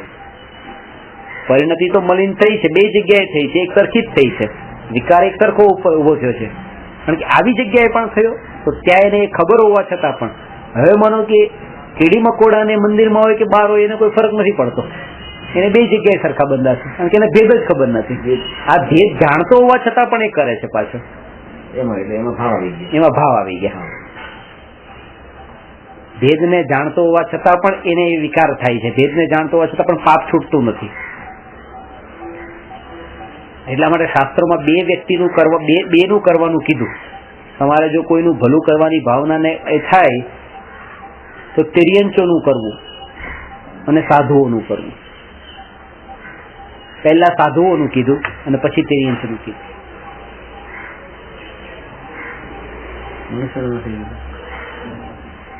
એનું કારણ કીધું, બીજા કોઈનું કેમ નહીં. કારણ કે આ બે જ એવા છે જે પોતાના દુઃખને બીજા સામે બતાવતા નથી. બીજા તો કઈ ને કઈ બતાવીને કોઈ ઉપાય શોધી લેશે, ભાઈ આ કરો મારું કઈ, આ તો કેતા જ નથી. જે કેતા નથી એનું તમે પેલા કેતા નથી એના પેલા તમે કરી દો. એટલે પશુ પક્ષી પણ કેતા નથી, એ પણ જતાવતા નથી. અને હજી અહીંયા સુધી કે કૂતરા બિલાડા પણ એ કેતા નથી પણ પાછા એ શોધખોળ તો કરીને પાછા ગમે ત્યાંથી ચોરી ચપોટી કરીને કરી નાખે પાછું. ખાવાનું કોઈના રસોડામાં કરીને એવી રીતે રોટલી લઈને ભાગી જાય એવું કરે છે. પણ સાધુ તો એ પણ નથી કરતા. એટલે સાધુનું પેલા કરો. ઉત્તમ સાધુનું કીધું કે દુઃખને બતાવતા પણ નથી અને એ પોતાના વિષય જરૂરિયાત હોવા છતાં પણ એ પોતે અનિતિથી પણ લેતા નથી. જરૂર છે પણ બતાવતા નથી અને જરૂર છે પણ લેવા જાય તો પણ અનિતિથી લેતા નથી. એમનું પેલા કરવું. જે પોતાના દુઃખને બીજા સામે ન બતાવતા હોય એનું તમારે સામેથી કરવું. એટલે તો તમે ધર્મી થયા. બાકી તો કીધા પછી તમે કરો એમાં કઈ ધર્મ નથી. એટલે ધર્મી એટલે વ્યવહાર ધર્મી પુણ્યશાળી જે કહીએ છીએ એને પણ ત્યારે કીધા છે.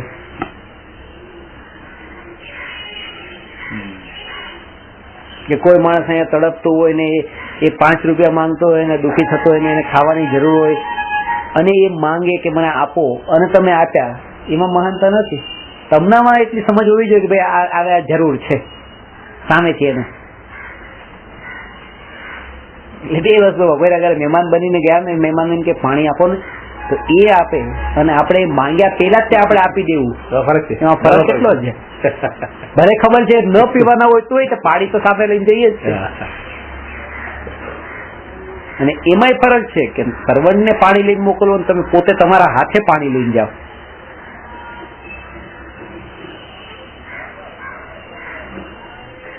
સર્વજ્ઞને કીધું તો સર્વજ્ઞ જ ભવિષ્યમાં મળશે પીવાનું, તમને નહીં મળે.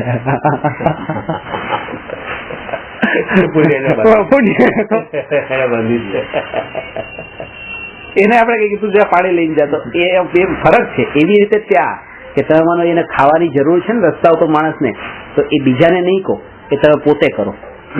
માણસોને નહીં કહી દો ભાઈ તું આને આટલા બિસ્કિટ નાખી આવજે કે આટલા બિસ્કિટ આ કૂતરાને આપી દેજે, એ બીજા નહીં, તમે પોતાની જાતે એ કરો. ભરત ચક્રવર્તીનો જે નિયમ હતો કે મુનિરાજને આહાર દાન આપ્યા વગર હું પોતે આહાર ન લઉં, અને એ પોતે 6 ખંડના ધણી પોતે રસ્તા ઉપર નીકળતા મુનિરાજને શોધવા આહાર દાન માટે પડઘાવના કે પધારો પધારો એના માટે પોતે રાજાને ત્યાં મુનિ જાય. હા, મુનિ આહાર લે છે. રાજા શ્રેયાસે તો આહાર આપ્યો હતો. નંબર પંચમાં નથી કે રાજાને એ ટાળવું જોઈએ, રાજાને કે એવી રીતે એ બધું રાજમહેલમાં ન જાય. હા, રાજમહેલમાં ના જાય. એ તો રાજાને ઘેર છે કે રાજમહેલ એ થોડી બહાર લાવીને ઘેર આવે. રાજમહેલમાં જાય.